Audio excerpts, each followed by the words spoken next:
Hello and welcome to the latest episode of the Video Game Choo Choo podcast. I don't know why, but I almost didn't do that right. I'm just going to be upfront with everyone listening to the podcast right now. That was difficult for some reason. Was it difficult to intro the podcast?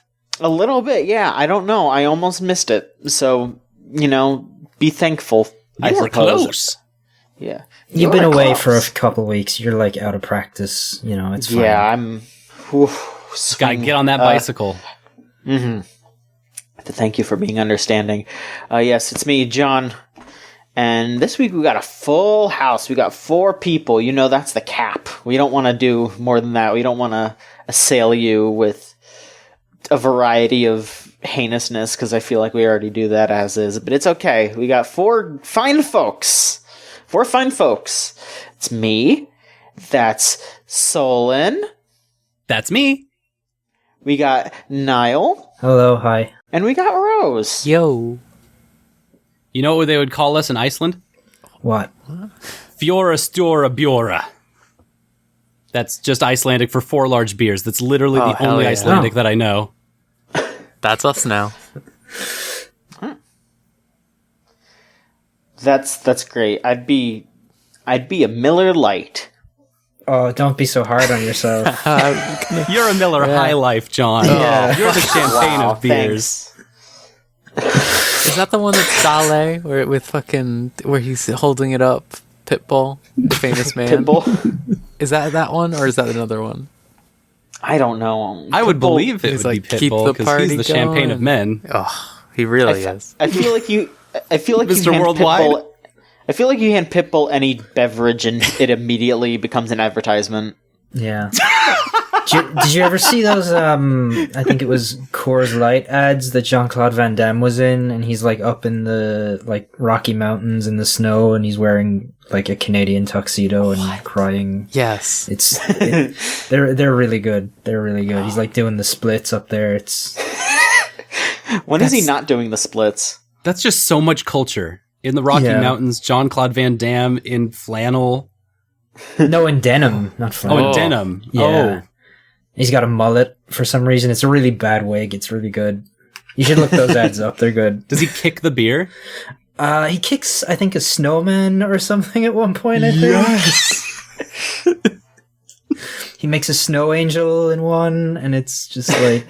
Is it with his legs? Yeah. Good.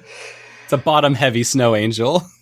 Does he bring the snowman back to life with beer or something? And then it's like a happy family ad, like for Christmas or whatever. The snowman goes home to his family with the beer. I think he just kicks its head off or something. Damn, okay. There's one where he starts crying and his tears freeze on his face because the beer is so cold or something. Oh my god. That's incredible. Folks, it's been quite the time. Video games have been going absolutely off the shits recently. I'm looking at our conversation topics page here, and it's crazy. So let's just get right to it. The gamies are coming up. That is true. It's award season. Don't call him that. Don't call him the gamies. They're called the Keeleys, thank you very exactly, much. right. That's the same as the Keeleys Oscars, basically. Yeah. The Keeleys are coming up. I guess I should mention real quick that we are actually going to be doing our 2nd annual VGA's watch party, air quotes, in the Chooch chat. If you are so inclined to come in with a whole bunch of people and watch the Video Game Awards and talk some smack about it, and, there's going to be a good amount of people, so I don't blame you if you're maybe a little anxious about it, because, hey, it's going to be a big shindig, but if you're okay with that, if you want to come hang out with some fun folks, we're going to be nice and moderated, so you don't have to worry about anyone being a fucker. Come join in. It's thegamezone.zone. Just type that into your web browser, and you can come watch the VGAs with us, and, I don't know, maybe freak out about what? Aren't they hinting at Kingdom Hearts or something? I couldn't tell. There was that tweet with Dave Lang, and that seemed like a joke. Yeah. I can't tell. There's some Justice League thing or something Rocksteady is doing. I think Rocksteady came out and said that they're not going to announce something at the VGAs, but Okay. they there's been some rumors that they're making a game called Superman World's Finest. Isn't the Avengers directors there or something? Like maybe the Square so Enix yeah. Avengers game, Yeah. which exists still. I can't believe that. That's Yeah. so weird. How long? That was with Nier. They announced that, wasn't it? Like when they announced Nier. That was a while ago, Yeah. yeah. That was that God. E3, yeah. Fuck. Well, they had to like delay development so they could finish The Quiet Man. You know? Of course, yeah, absolutely. They had their priorities straight. I like the idea, like the development team's getting tired of working on the Avengers, and they're like, "All right, guys, here's your break, here's your reward." Look, I bet working on that game was easy as shit because there's like no effort Yeah. involved. So yeah, that wouldn't surprise me. I don't know. Have you seen the collector's edition on PC? It comes with 3 wallpapers. Yeah, I got that. shit. That's great. They just my gave it God. out like Yeah. you couldn't buy the non-collector's edition. I think it might still be a collector's edition on Steam now if you go and try and buy it. That's so but- good. That rules. So, Niall, hopefully you've been playing some stuff that's better than The Quiet Man. What have you been up to? I've been playing a lot of stuff. I have been like speeding through the rest of my Game of the Year list, stuff to get done, because you mentioned the Keeleys. Like next week we're doing like our Game of the Year awards as well, or we're deliberating for them. So, you know, we had to get that stuff done. So the big thing that I had to catch up on was The Missing, and that game. Now, excuse me, are you going to say the full title? Sorry, excuse me. The Missing J.J. Macfield and the Island of Memories, Yes. I think? Thank you. Yes, Thank okay. you. Yeah. Fuck that. I love that, but I fucking hate it. Yeah, it's Keep going. yeah. Anyway, The Missing is really good. I really liked it. Yeah, Rose reviewed it, and that was kind of what sold me on it. And yeah, I sat down and played that thing, and even as somebody who isn't really into that kind of like side-scrolling puzzle platform or kind of game, I was really like blown away by it. I thought it was so well done and just a really good time, and like very emotional and very moving story. Like it's not super heavy on it for a lot of it, but like the way they tie that thing in and the way they subtly hint at things is very good and very, very meaningful. My like one problem with that game when I finished it was that like in the big climactic sequence at the end of that game, JJ just like says the line from Deadly Premonition, and it just took me out of it so hard. I Oh, it was made like, me no. laugh so much. I was like, what the Yeah, fuck? I was like, Does she say that something's clear as a crisp spring morning? Is Yes. that what She it is? literally says, Yes. clear as a crisp spring morning, like after something really like dramatic has happened. yeah, Oh, it's like right at the big moment in that game, and it's just. And then like I just couldn't stop thinking about that scene in Deadly Premonition, and I was like, yeah. oh no. I was affected That enough, kinda like rolls. invested because Yeah. of like whatever, but like yeah, for real. Did you did you get any of the donuts? Like a large amount of them at all? Yeah, I got like 150-ish, I Alright. want to say. Cool. Like I wasn't going out of my way to get them, but I was just finding them as I went, and like you get them from the little like donut man, like and it, like it's pretty clear a lot of the times when like there's going to be a place where he is, because like there'll be this obvious second path or whatever that's off the beaten track. But yeah, that game is like I almost don't want to say too much about it because it is kind of something that people should go and experience for themselves, I think. But yeah, It is a story for everyone, as Swery has said. Yeah, it is. Yeah, that game deals with some themes and like you know where it's going, but like it does a really good job at dealing with that stuff. I was really, really happy with it. It's good. Yeah, I really like the line conversation. Well, like text messages, I should just say. Yeah. I think that's a really interesting way to tell like an entire story almost to a degree. Like, Yeah, pretty much. like aside from like the ending, which is all cutscenes, pretty much. They just tell the story through conversations, and it's really interesting to see like how fragmented it seems at first, and then you slowly like piece stuff together, and like I like the different way that JJ talks to people, like specifically like when she's talking to Emily, she'll be a lot more like silly and stuff like that or whatever, but like Mom will be like, yes Mom, I am sorry Mom, and stuff like that or whatever. Yeah. Or like you super kind of see formal like with her teacher. Yeah, and, like code switching throughout the messaging app, depending on who they're talking to. I also really like how the teacher is just a Deadly Premonition character who's like going to tell you about Star Wars. I was like, what the fuck? Like, he's so weird. Yeah, like it almost makes me want to see like the rest of that world detached from JJ in some way.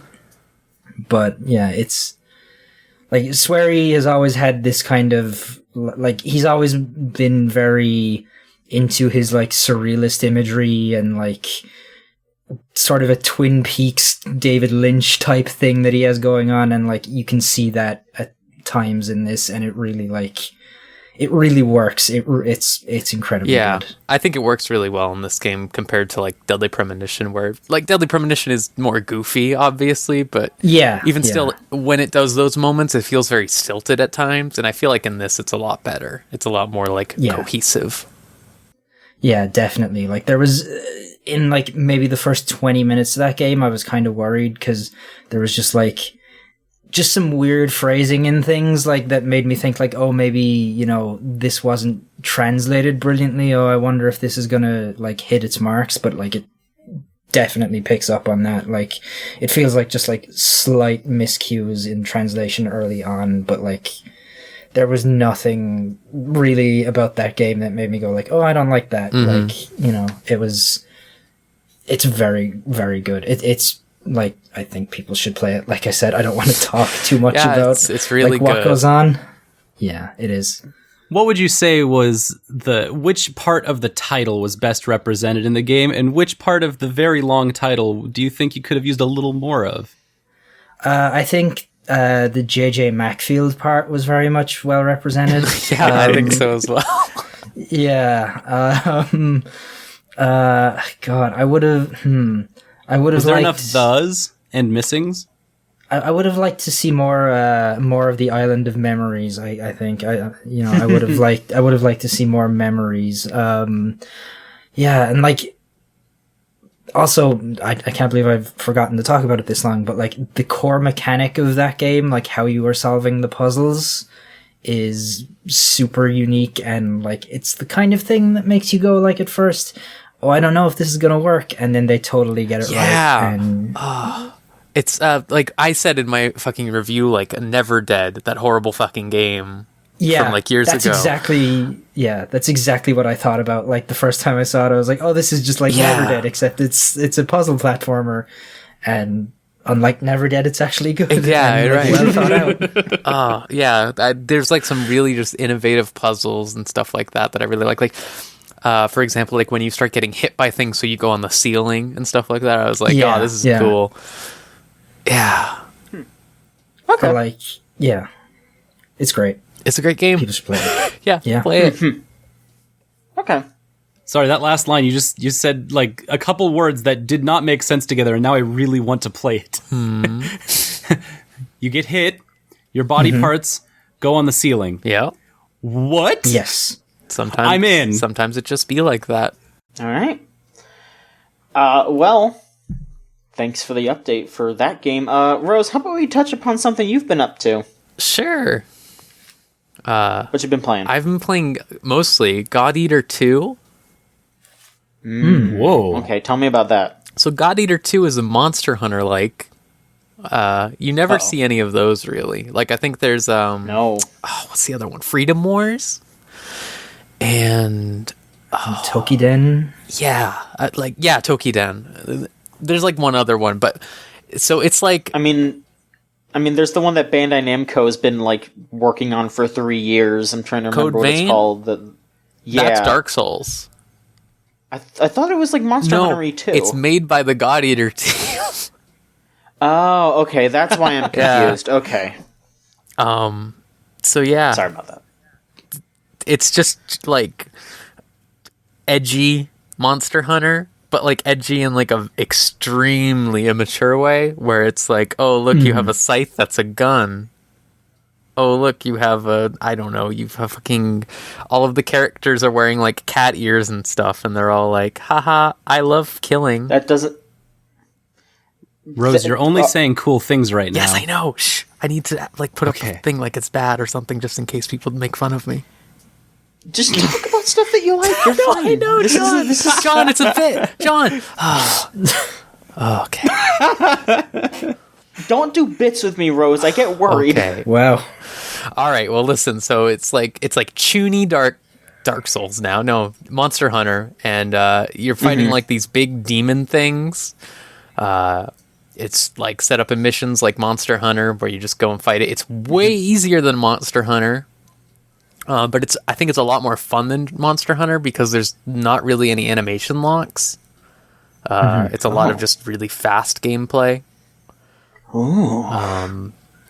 Okay. It has like the fun core like loop of it is like you're doing slashes with your weapon, and then you can like pull out your gun and just do a ton of really fast big shots, and then like you can switch back to your weapon again and stuff like that. And You're selling me. you like make a monster head come out of your weapon sometimes to bite the giant like demons, and then that powers you up.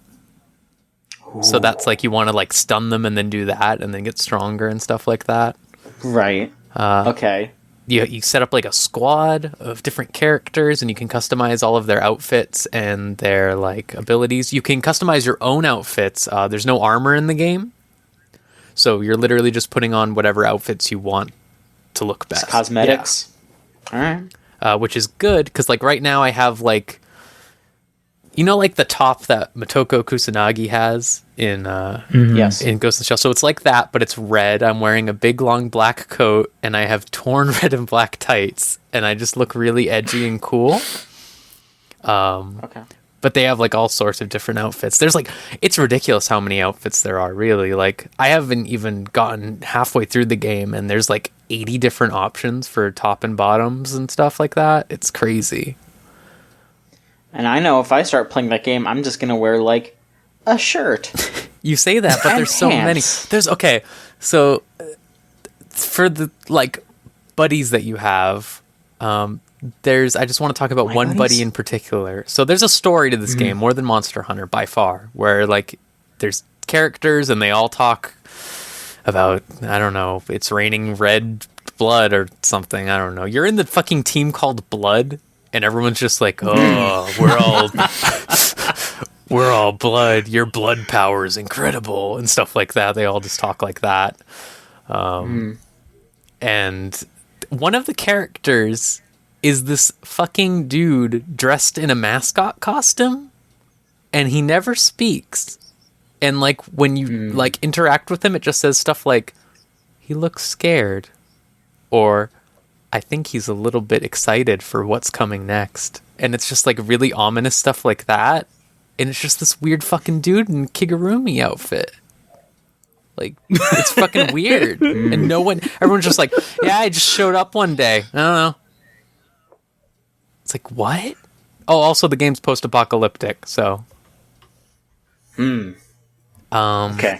This is Well, that just sounds such good. a long list of unreasonably Alright, cool listen, things. okay, so here's something that's not cool. The story sucks. So, like, I've struggled to find a good way to describe it because it's so weird.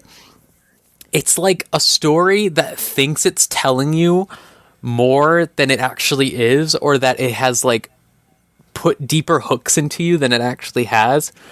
Right. It's like key events that you would expect from, like, you know, like the climax of an anime episode, for example, or whatever. They just put that climax in, but none of the build-up over and over again. And so there's, like, no way to get actually invested in any of the characters. And, like, it's just really pushing the plot forward super fast, and it's really weird. It's like, for example, there's, like, this big dramatic scene where you rescue someone you've known for 2 missions, and it's like, "You're my first friend, and I'm so glad we've been together all this time." And I'm like, "What? What do you mean all this time? It's been like 20 minutes." And it's just like that repeated like 18 times. You're immediately elected to the vice captain position, and everyone's like, "You've been fighting with us for years." And I'm like, "What? No?"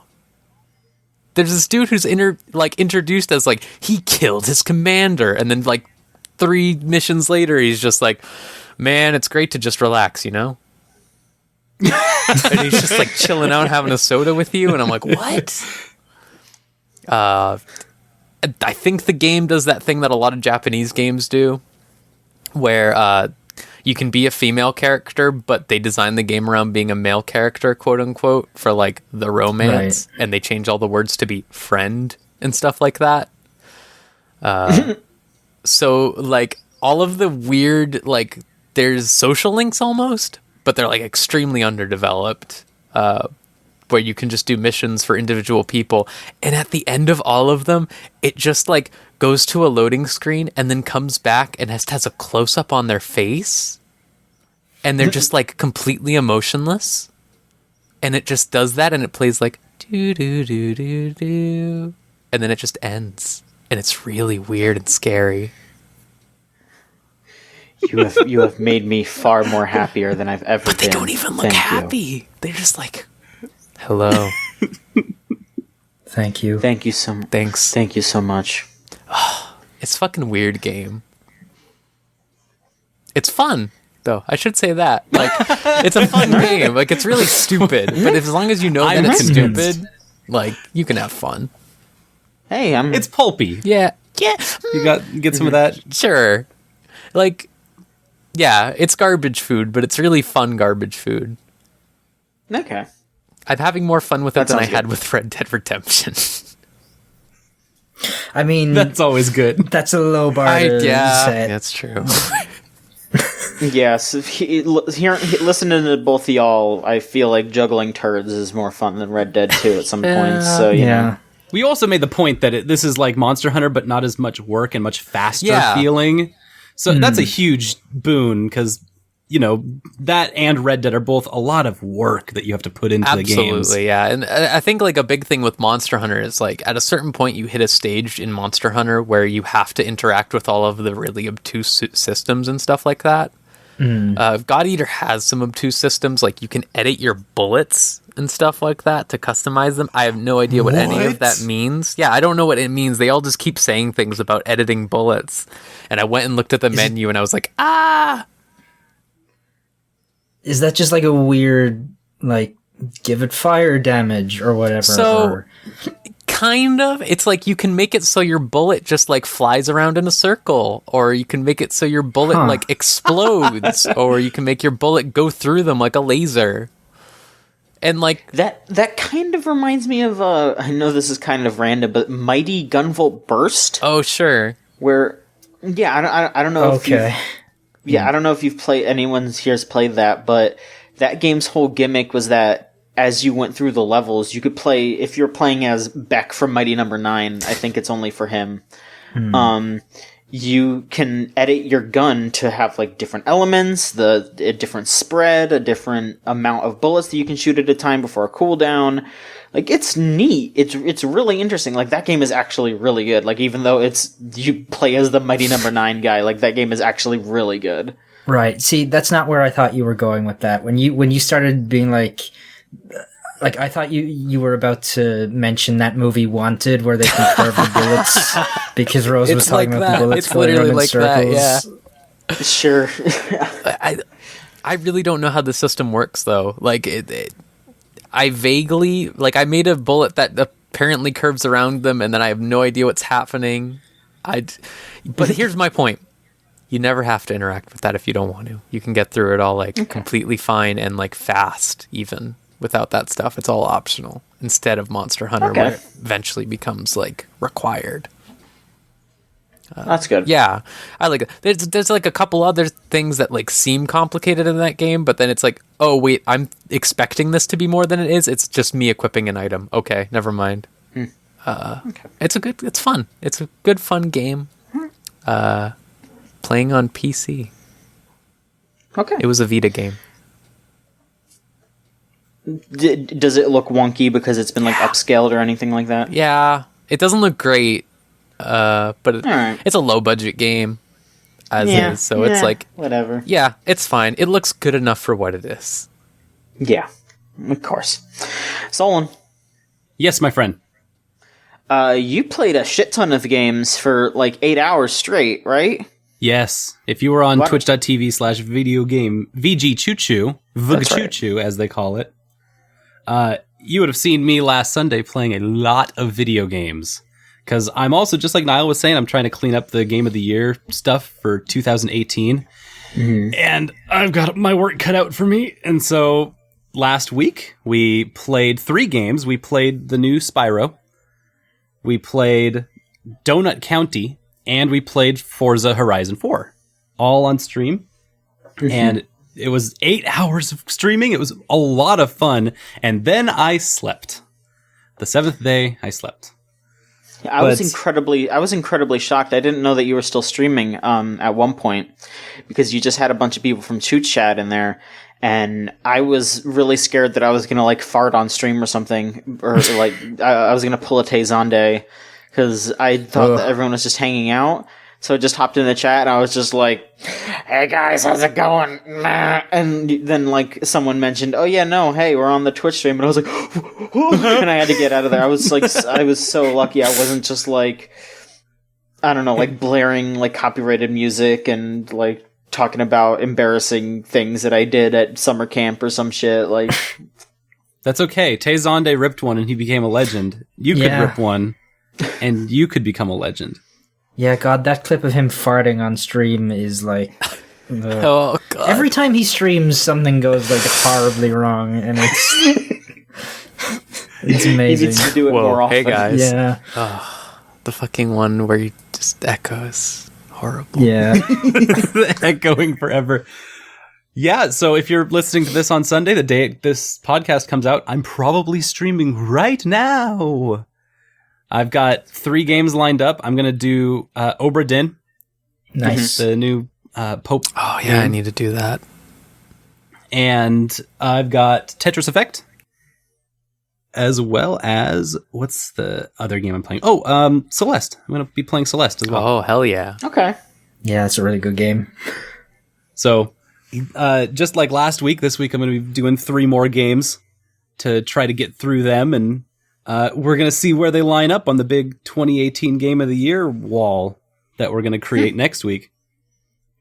I'm very excited for that. But I played Donut County. I'm here to bring to the Video Game Choo Choo podcast the game Donut County, which was absolutely incredible in a very small bite-sized chunk. It was 2 hours long, maybe like 2.5, because we went through the whole encyclopedia and we read all the lines together. And it's just, if you've read anything about it, it's like, all right, great. I play as a whole. You just play as a whole, and it's a really satisfying experience in kind of a Katamari Damacy kind of way, where there's like a relaxing aspect to just putting all the things into the whole. What I was not aware of was the like social aspect of how story driven it was going to be. Oh yeah. They had a lot to say in that game. They did. He crashed his quadcopter. She broke the quadcopter. I'm sorry. Yeah, that's what happened. She just smashed the quadcopter. We smashed a lot of drones and it was really satisfying. Most of the objects in the game were some kind of metaphor towards capitalist consumption. And the whole is mainly being the main one where you're just sucking up people's stuff. And the main character's calling it garbage that they're just collecting. Like, oh, this is other people's garbage, and we're just gonna throw it all into the hole. And it was really interesting because the quadcopter became like the goal of the garbage collector. Like, and it's in and of itself, drones are kind of these like bougie toys that like I have one of my students, a lot of my students are super into drones because I run a tech club. And so they talk about their drones all the time and they play with them. and one of their dads was trying to get like a beautiful aerial shot of above the lake. And then the batteries ran out on the drone. Oh no. And it was a very expensive drone. That was the second thing that came out of the kid's mouth. That's the hubris of man right there. Yeah. That's exactly what happens in Donut County too. Yeah. He works so hard to get the quadcopter and then it just gets smashed.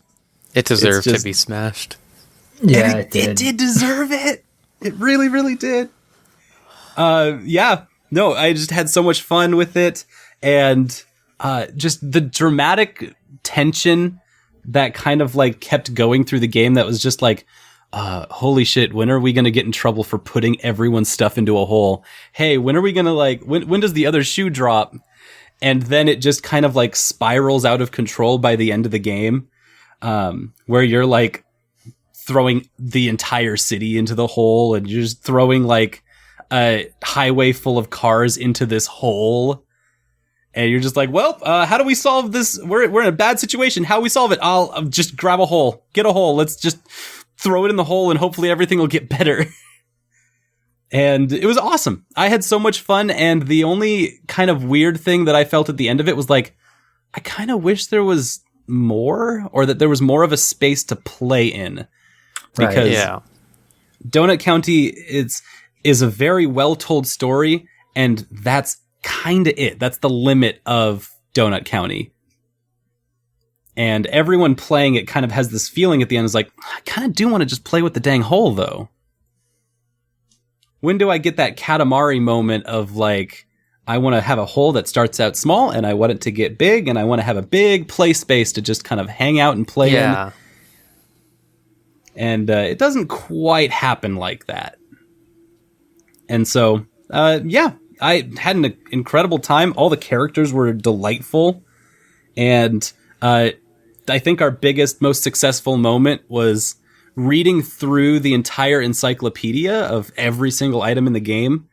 And then having the game at the very end, after the credits, be like, hey, by the way, there's some encyclopedia things you haven't read yet. And we were like, nope. We went back and caught all of them before you even told us.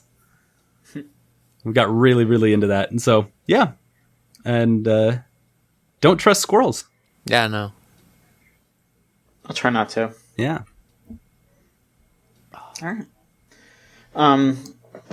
So yeah, I also did a stream. If you recall, I played all the way through Medieval for Midweek Medieval. Yep. On the stream. And that was fun. That was something. And then in my haste to choose something to play this past week, because I didn't really think about it because I had just come back from a short break, and I just kind of grabbed something. I started to play Digimon World 3.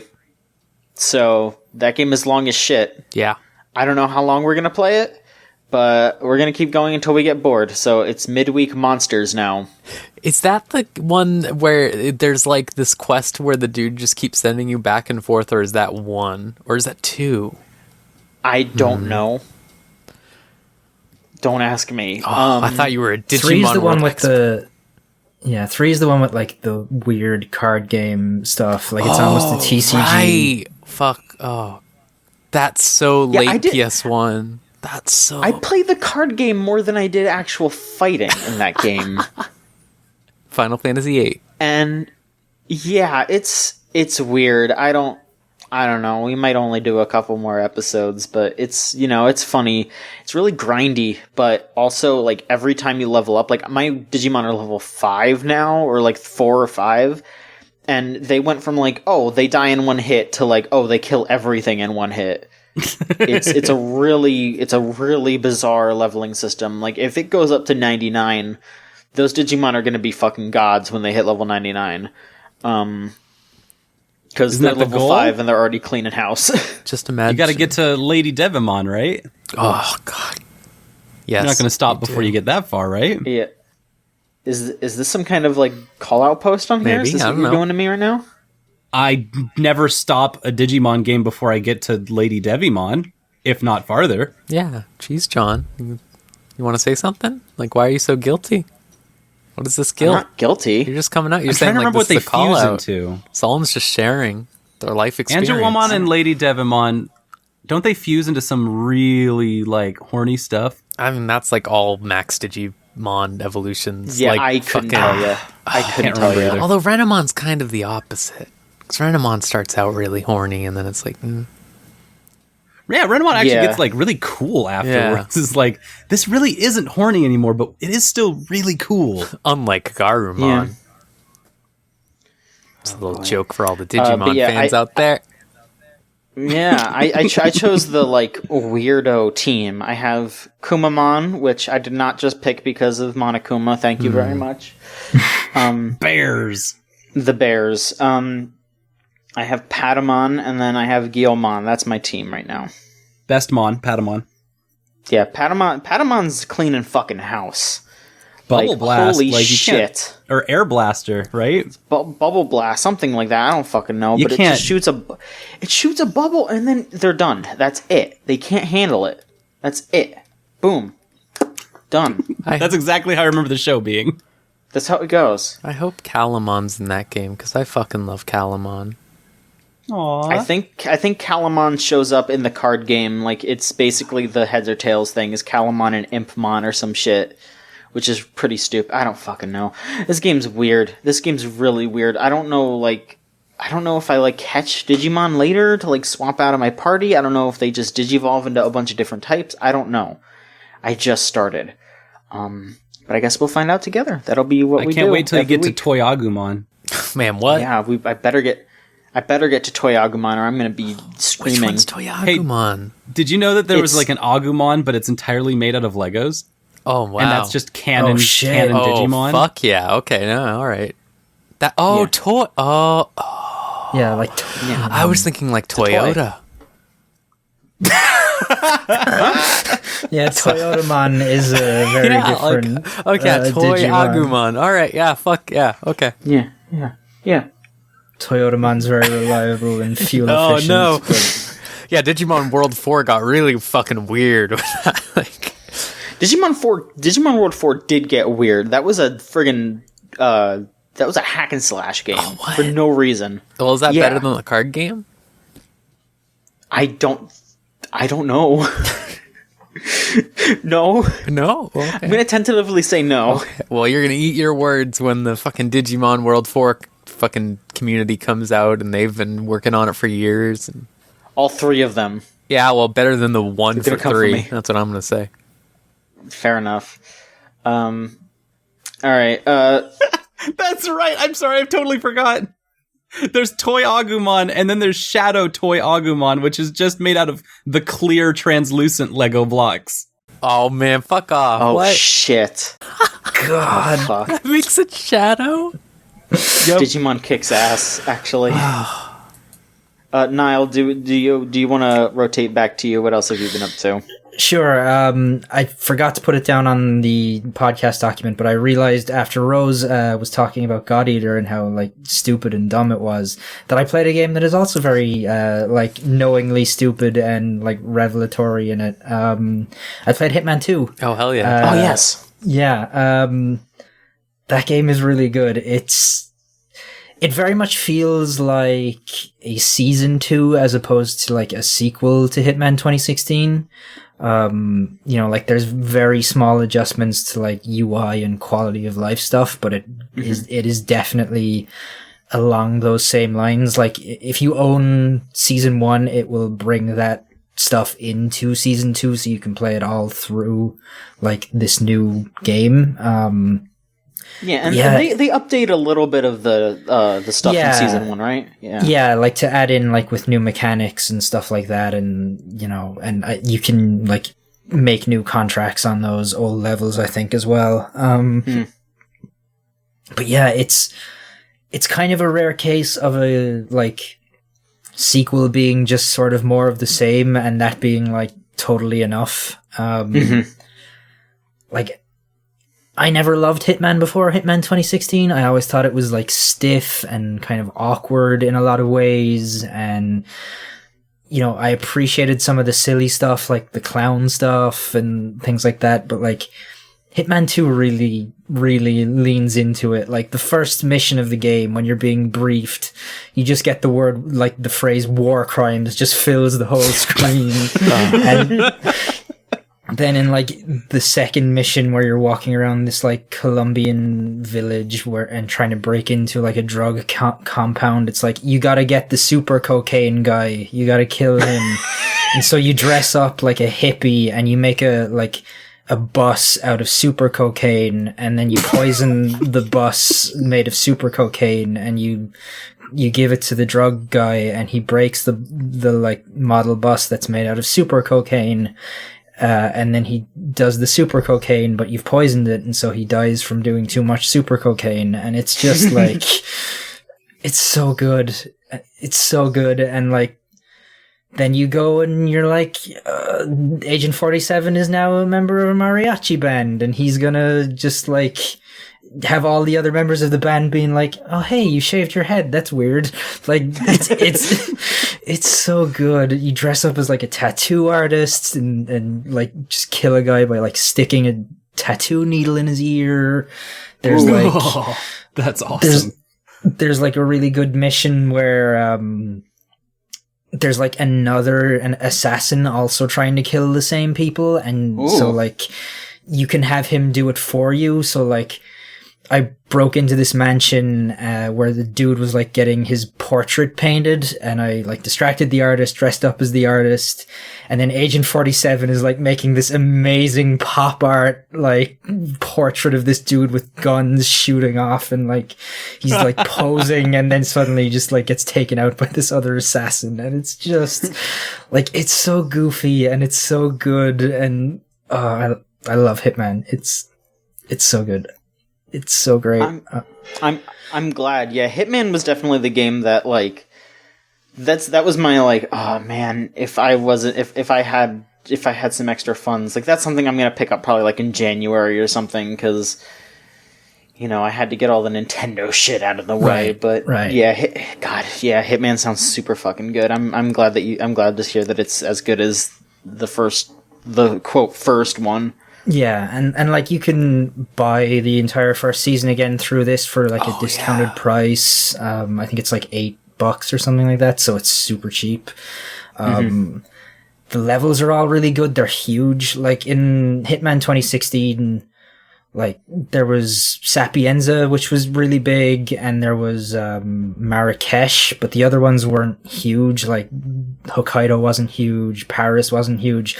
And they're all like the size of Marrakesh or Sapienza. There's like whole sections of Mumbai. There's like this enormous racetrack with like concourse area and like an industrial park in it for Miami. There's, like I said, a whole Colombian village plus like a drug compound. There's so much in there, and it's just like, cause like it's designed to be played a bunch of times, like each mission or whatever, like, or each assassination, I suppose, because there's, little stories that you can follow that are almost like tutorials in a way to kind of guide you around the missions and like show you how to kill different people in different ways. And it's just, like I played Hitman 2 immediately after Red Dead, and like Red Dead is a game that's like so bloated and full of unnecessary stuff, whereas like Hitman by comparison feels so focused, and you can just see that everything has its place. There's a reason there's a giant chicken costume there that you can use. There's a reason why like there's, I don't know, like, God, what else is there? Like, there's a reason this house has like a secret armory built into it somewhere that you can get to. There's a reason why this like statue is wobbly, and like the guards the guards are just very loudly having this conversation about how, we better not have anyone put any pressure on this statue or it might fall on the guy. Like, it's so good, and it's so well realized, and like so confident in itself. And yeah, like it's exactly what I wanted out of another Hitman game. It's so weird to me that Square Enix would have dropped them, like, for real. Yeah. Like, I'm glad, because it means that they're more, like, able to do what they want to do and, like, figure out, like, what Hitman should be like this, for example. Like, whereas, like, it's so weird to me because Square Enix is usually, like, really inventive, or, like, they're willing to take risks on things. Like, a lot of the time. Like, look at the fucking Quiet Man, for example. Yeah. But, like, Square have this weird thing where they're willing to take the risks on things, but they also expect, like, super unrealistic numbers.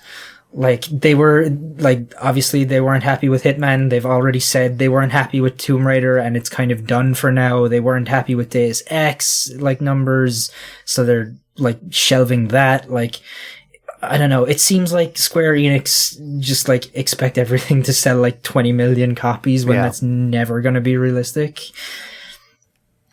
That's weird, because all those names that you listed are, like, their most Western properties. I was going to say, this is, coincidence, maybe.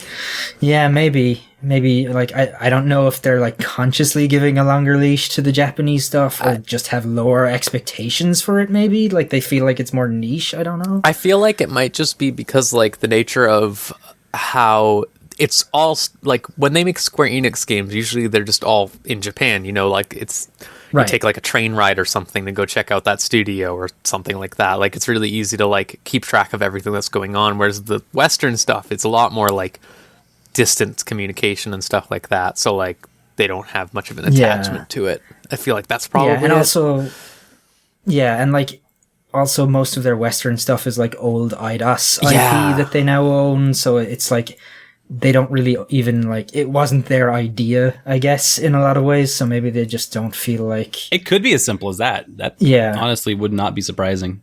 Yeah. Did they make fucking Thief? Yeah, they did. And they made Just Cause as well. Just Cause 4 is out in, like, a week. That's so gonna be crazy to interesting. me. I think they made Mad Max as well. Was that them? Did they publish Mad Max? I mean, that was definitely the team that made Just Cause, so I... Yeah. But was that Warner Brothers? I think it was Warner Brothers. Probably would have been, yeah. They would have owned, like, the movie IP, probably, so... Yeah, because I don't think Square owns Avalanche, Yeah, right? no, Like, they just work with them. Yeah, because the whole thing with Avalanche was that they were going to make another Mad Max game, and then they couldn't, so they made... What did they make? They made something that was, like, very much Mad Max, but not, because they, Just like, Cause dropped 3. Was it Just Cause 3? Yeah, I remember, like, I never played Mad Max, but I remember people saying, like, oh, those two games are super similar, so... Maybe, yeah, because it's just, they definitely wanted to make a sequel, but then there was this stuff with George Miller and his royalties getting caught up. Yeah, so that, like, George Miller, I think, has written, like, 2 scripts for sequels to Mad Max. Like, there was going to be a Furiosa spin-off and shit, and then they just didn't pay him his royalties. God, they're making fucking Rage 2 now. Yeah, they are. Oh no, I think that's what it was. Was it Rage 2? I think that's what it was. They were saying, like, that would make sense actually when you look at Rage 2, like the way that game looks. It very much looks like mediocre Max, kind of. Yeah. Well, it's got Andrew WK in it, and Andrew WK doesn't do things mediocrity. Like. Oh boy, Rose. Man, the take's coming out. Yeah. Yes, John. Rose, tell us about Persona Dancing. You reviewed 2 games at once. Yeah, and I played 3 because of the fucking collection.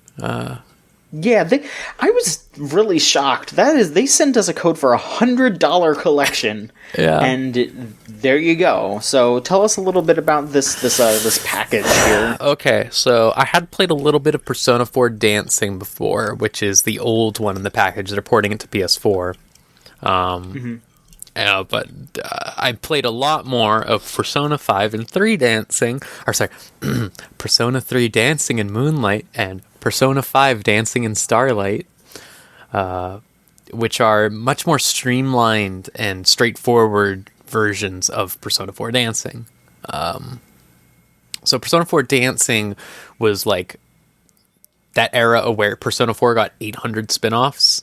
So they were kind of like throwing a bunch of stuff together. That game has a visual novel style story where it's like literally 25 minutes of reading dialogue boxes and then you do a song.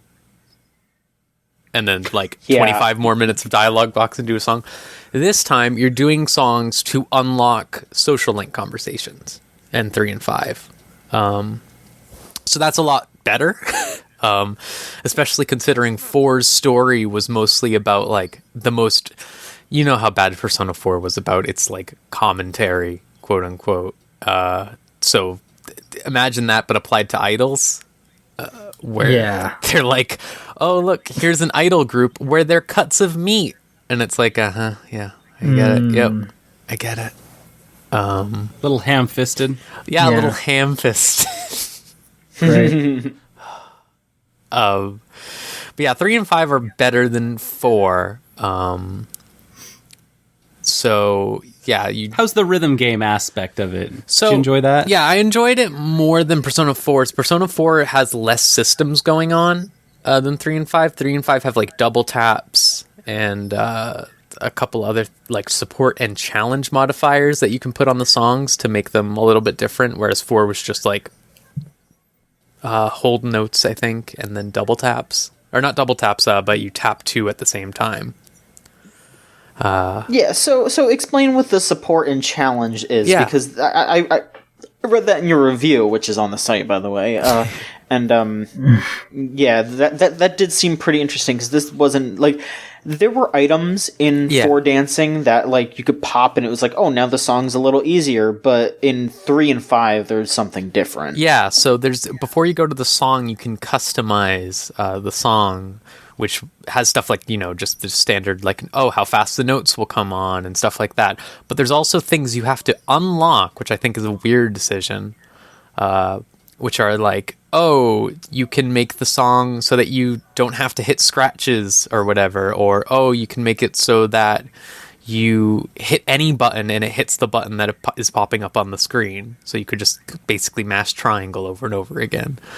They made it so that what's another thing that there's just a lot of options. And then the challenge is the flip side, where it's like, oh, we're going to make it so that the notes disappear before it hits the border, or we're going to make it so that notes are going to speed up as they get closer, or like really tiny notes. Yep. Just stuff like that. And using the challenge modifiers will give you a score boost, and using the support modifiers will give you a score hit. But it's good to use the support modifiers if you're like not really good at rhythm games, for example, because like, sure, you'll lose 4% of your score or something like that, but you'll be able to actually finish the song, or maybe like do the song better, so it kind of makes up for it. Yeah, I really like that as like a sort of accessibility thing for people who like might struggle with actually playing the rhythm game, like as complex as it is. But again, you kind of have to unlock them, and some of them are through social links, and which requires playing the game, like I said earlier, and some of them are from failing songs, which is, it just feels weird, like, because if you had them in the first place, you probably wouldn't have failed the song. If you know what I mean, like it's just a really weird situation where I feel like that's a really great feature to add to a rhythm game. And it's just really weird to me that you have to unlock it. That's weird. Yeah. From what I know, that's actually a pretty common thing in a lot of recent console rhythm games that I've played. And mobile rhythm games have been kind of dabbling in it too, where it's like there's these cool options that make the game easier or harder, but you have to like unlock them. Yeah. It's just, and I don't know where it comes from, because the earliest that I can think of, like the DDR games, they just let you do that off the bat. Yeah. It's just an option that you've always kind of had, that you can make your game easier or harder depending on options that you add to it. Yeah. Like disappearing notes. I feel like it's just because of the achievementizing of video games, where you have to just gradually unlock things all the time. And it certainly works in this game, because it's like every time you finish a song, like 3 things pop up and go, wow, you can go talk to Ryuji now. Whoa, you got a support thing. Whoa, you got glasses, or something like that, like all the time. Which is, it might even be something where like that's the third of 3 different groups of things that you can unlock. Because without that, you'd just be unlocking hats all day, right? Yeah. Maybe that's it. I do think those games are good. They're fun. I will say, as an aside, the price point is like, as I said in my review, on the verge of exploitative. Rhythm games! Yep, rhythm games. So each game has 25 songs, but it really isn't 25 songs because they reuse like 3 songs per game like 3 times. Which, you know, nothing wrong with listening to, say, Rivers in the Desert from Persona 5. That's a great song. But it's like, one of the different versions of Rivers in the Desert isn't even a remix. It's just the live version from the Persona concerts. And that sounds exactly the same. So it's like, well, okay. So yeah, it's just like in slightly lower quality because it's live. Like, oh boy. And the same thing for Persona 3. Persona 3, I feel like they cut out way too many songs that should have been in there. Like, they have Burn My Dread 3 times. They have a couple other songs, but you know how Persona 3 was. Like, there's a bunch of songs that are also just basically Burn My Dread. And they just have those songs in there too. And it ends up making them feel like pretty weak, whereas if they were just one game together and you cut out like the fat of those like unnecessary remixes maybe, and like just have each song once or something like that, or like each song in a remix for certain ones, and then add a couple more in, it could have been really good as like a combined package maybe. I think it's weird that this is 2 different games, especially 2 $60 games, but they are $40 on Vita, which makes no sense, again, because video game pricing is stupid. I almost feel like the $100 pack is the best option if you're going to end up getting this game. Like, and that's crazy. Stupid. Like, yeah. Like,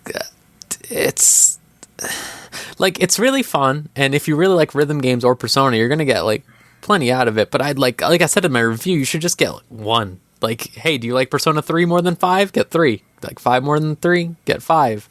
Maybe wait for them to be on sale. But like, they're still like fun. I just think it's really unfortunate how they were released, because it does the games a disservice.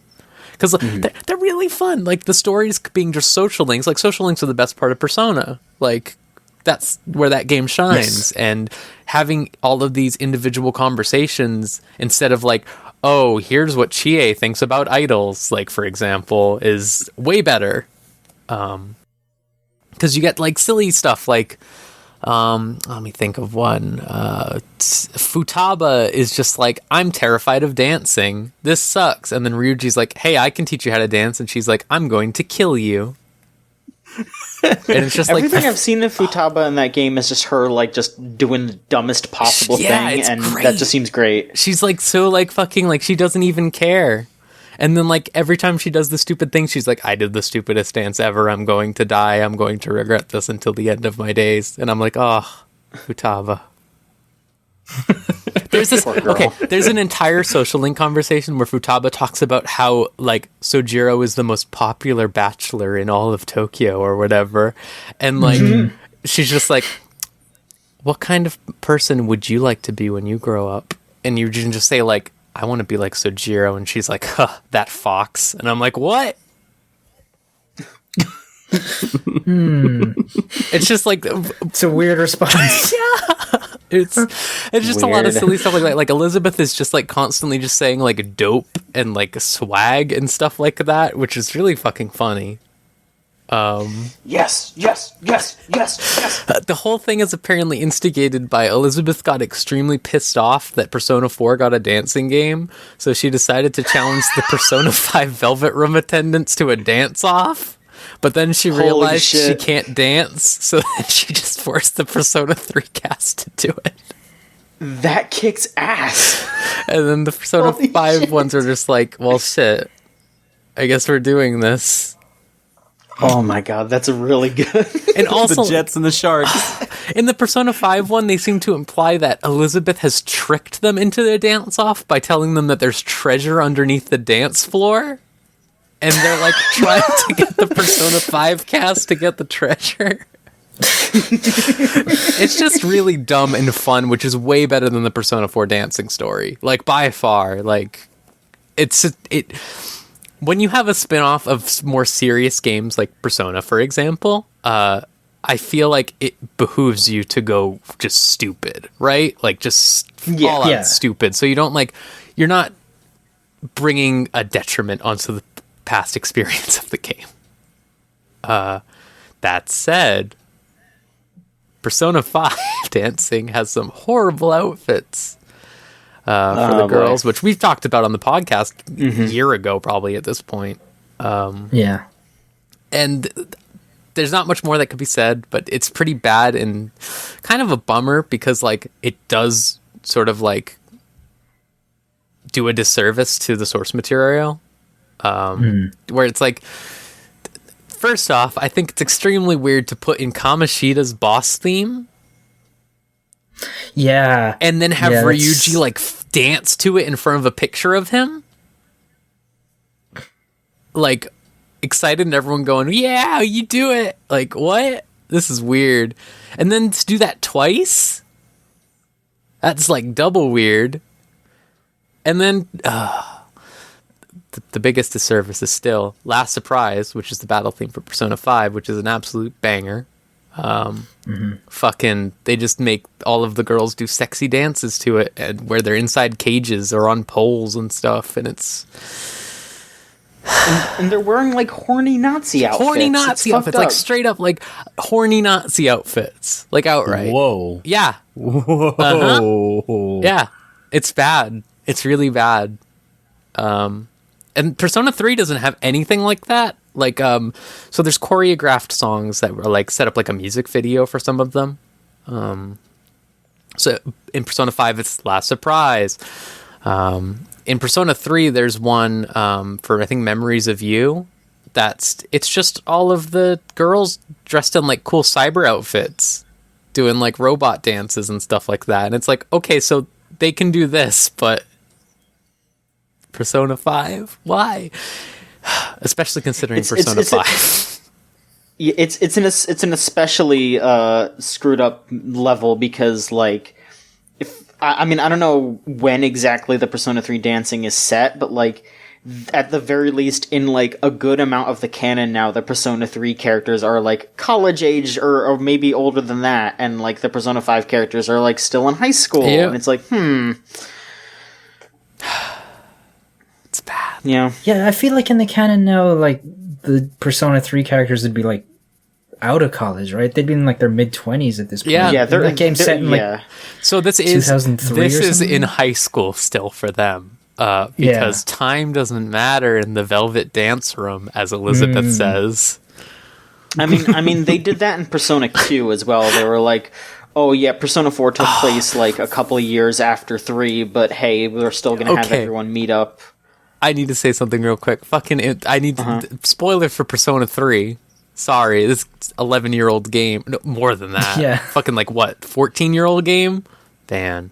It's old. Yeah. Anyways, fucking in Persona 5, they're just like, yeah, it's fucked up. Elizabeth, like, left the Velvet Room because the Persona 3 man died. But now she's just challenging us to dance with him? This is kind of weird.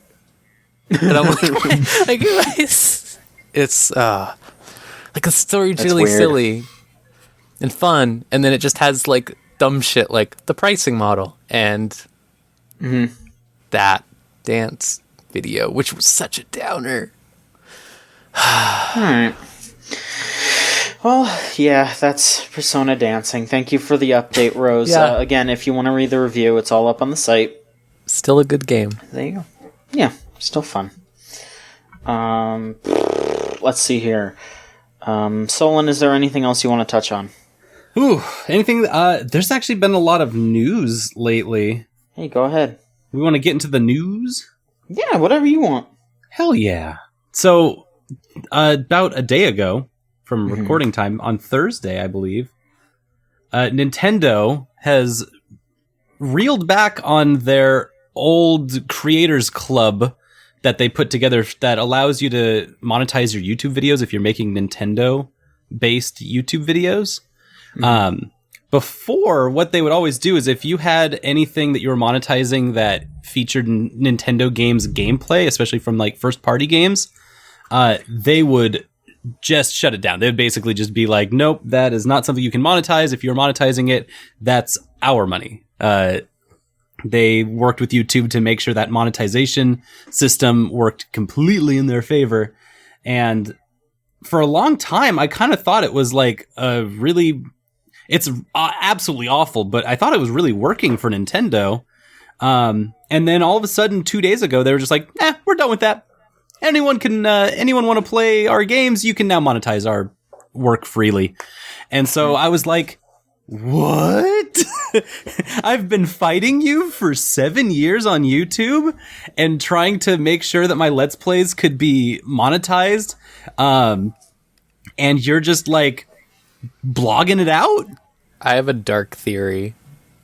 Yeah, what are you thinking? My dark theory is that there was all that negative press about them suing that couple for like $28 million or whatever the fuck it was. Yeah. And then this came out a week later. What happened a week ago? I don't remember that. Yeah, it might have been longer. Do you remember? It was like a week, 2 weeks ago, but like over the summer, I want to say, like, was it Emu Paradise and some, that's right. Got shut, or basically like Nintendo started suing ROM sites, and basically they were awarded a settlement of, I think it was like $12 million against the couple that ran that website. Yeah. So and that, I remember that gave a face to like normal Nintendo consumers. Yeah. Having just seeing that family just being like, oh, we're just the Emu Paradise people. And now we owe Nintendo bazillion dollars. It's like, wait, that sucks. Just to clarify, I don't think Emu Paradise was the one getting sued. It was another smaller site. Love ROMs. That's right. Yeah. But Emu Paradise was like the big one that shut down because they didn't want to get sued. Yeah, that's right. So, yes. So, yeah, this isn't going to necessarily affect that, the ROM side of things. No, yeah. Maybe I just think trickle down. I think that this is like them trying to get positive press out. Like, yeah, it's like a PR move that they shouldn't get. Like, they shouldn't get a pat on the back for doing this because, like, oh no, they were abusing their fucking like power to begin with. So it's not like something that people should be like, "Oh, good job, Nintendo!" Like, fuck off. It's a shocking thing, and they're only abusing their power just as much as anyone else could, especially in like music industries and movie and film industries do the same thing. Theirs work is a little different than how people transform games into Let's Plays. But it was just shocking to see a game company actually taking a step that's forward towards the consumers when Nintendo so often is just like, here's a game, play it on our system, but if it goes anywhere outside of that, we will shut you down. How iron-fisted they are. Yeah, but like it is just them getting in line with everyone else, you know, like as shitty as like companies like Take-Two or EA are, they're not taking down Let's Plays of fucking FIFA or Red Dead or whatever. Like they're actively using those people who make those videos as PR, like in the same way they used to use like fucking Nintendo Power, you know, like or whatever. Like Nintendo has this weird track record of just being shitty when it comes to anything to do with like the way games and games coverage and like that kind of stuff has changed in the past decade. So like them finally being like, okay, we'll just be like everybody else doesn't like, it's not like a good PR move to just be like everyone else, you know, like it's just, we're being less shitty now. That's true. The only extra thing is that as a video creator, as a content creator online, we rarely get wins for fair use. Absolutely. Yeah, absolutely. I agree. The Nintendo has always symbolized in the Let's Play community the final bastion for the idea that the things that we are doing is actually illegal. Because at any point YouTube could have actually sided with Nintendo and just been like, all this video game stuff, no, we're done with that. That's not what this site's about. So, hey, all you game publishers, if you want people to stop playing your games and monetizing it and making it so people don't, they could have ran the line where it's like, oh, these people playing your games are giving the game out to people who could be playing it themselves and are just watching videos now instead of playing the games. And now that last bastion isn't there, Nintendo is not someone who's going to be representing this like iron-fisted way of managing who plays and watches your game. And so, yeah, it's a huge change. And the thing that I see the most in it is that how it used to be was that a certain subset of people that they deemed content, Nintendo creators, could make Nintendo-based content. Like Peanut Butter Gamer's a notable person who just makes fun videos out of Zelda games and Mario games. And they were definitely like one of the people that was like, yeah, we are on the Creators Club, and so we can play these games and nothing bad happens to us and we can monetize it.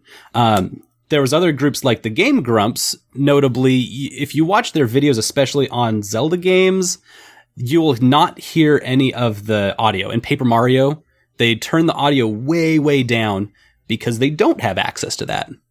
And so they didn't want to have to deal with copyright complaints that were auto-logged by YouTube's system. And so they had to, change their entire way of Let's Playing around that. And so that's a little change, but this will also open the door up to monetizing for smaller streamers and smaller YouTubers.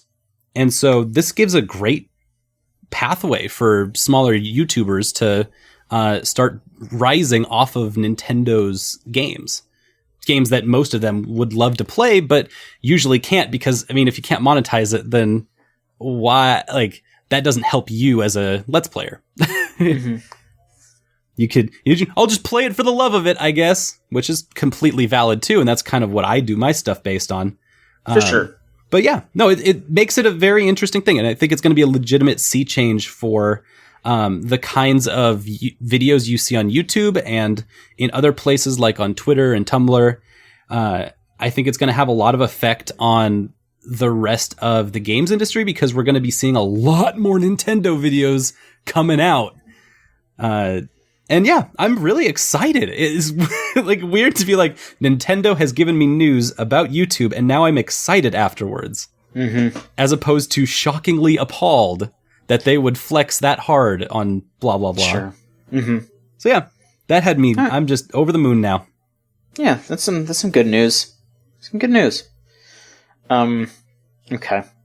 Speaking of Nintendo, I played a whole lot more of Pokemon Let's Go. I wrote a review of that, so you can read my review there on the site. That game is...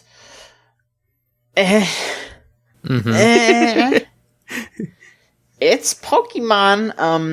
I don't know. I don't have anything to say about it. Just thinking about the game, I'm still playing it.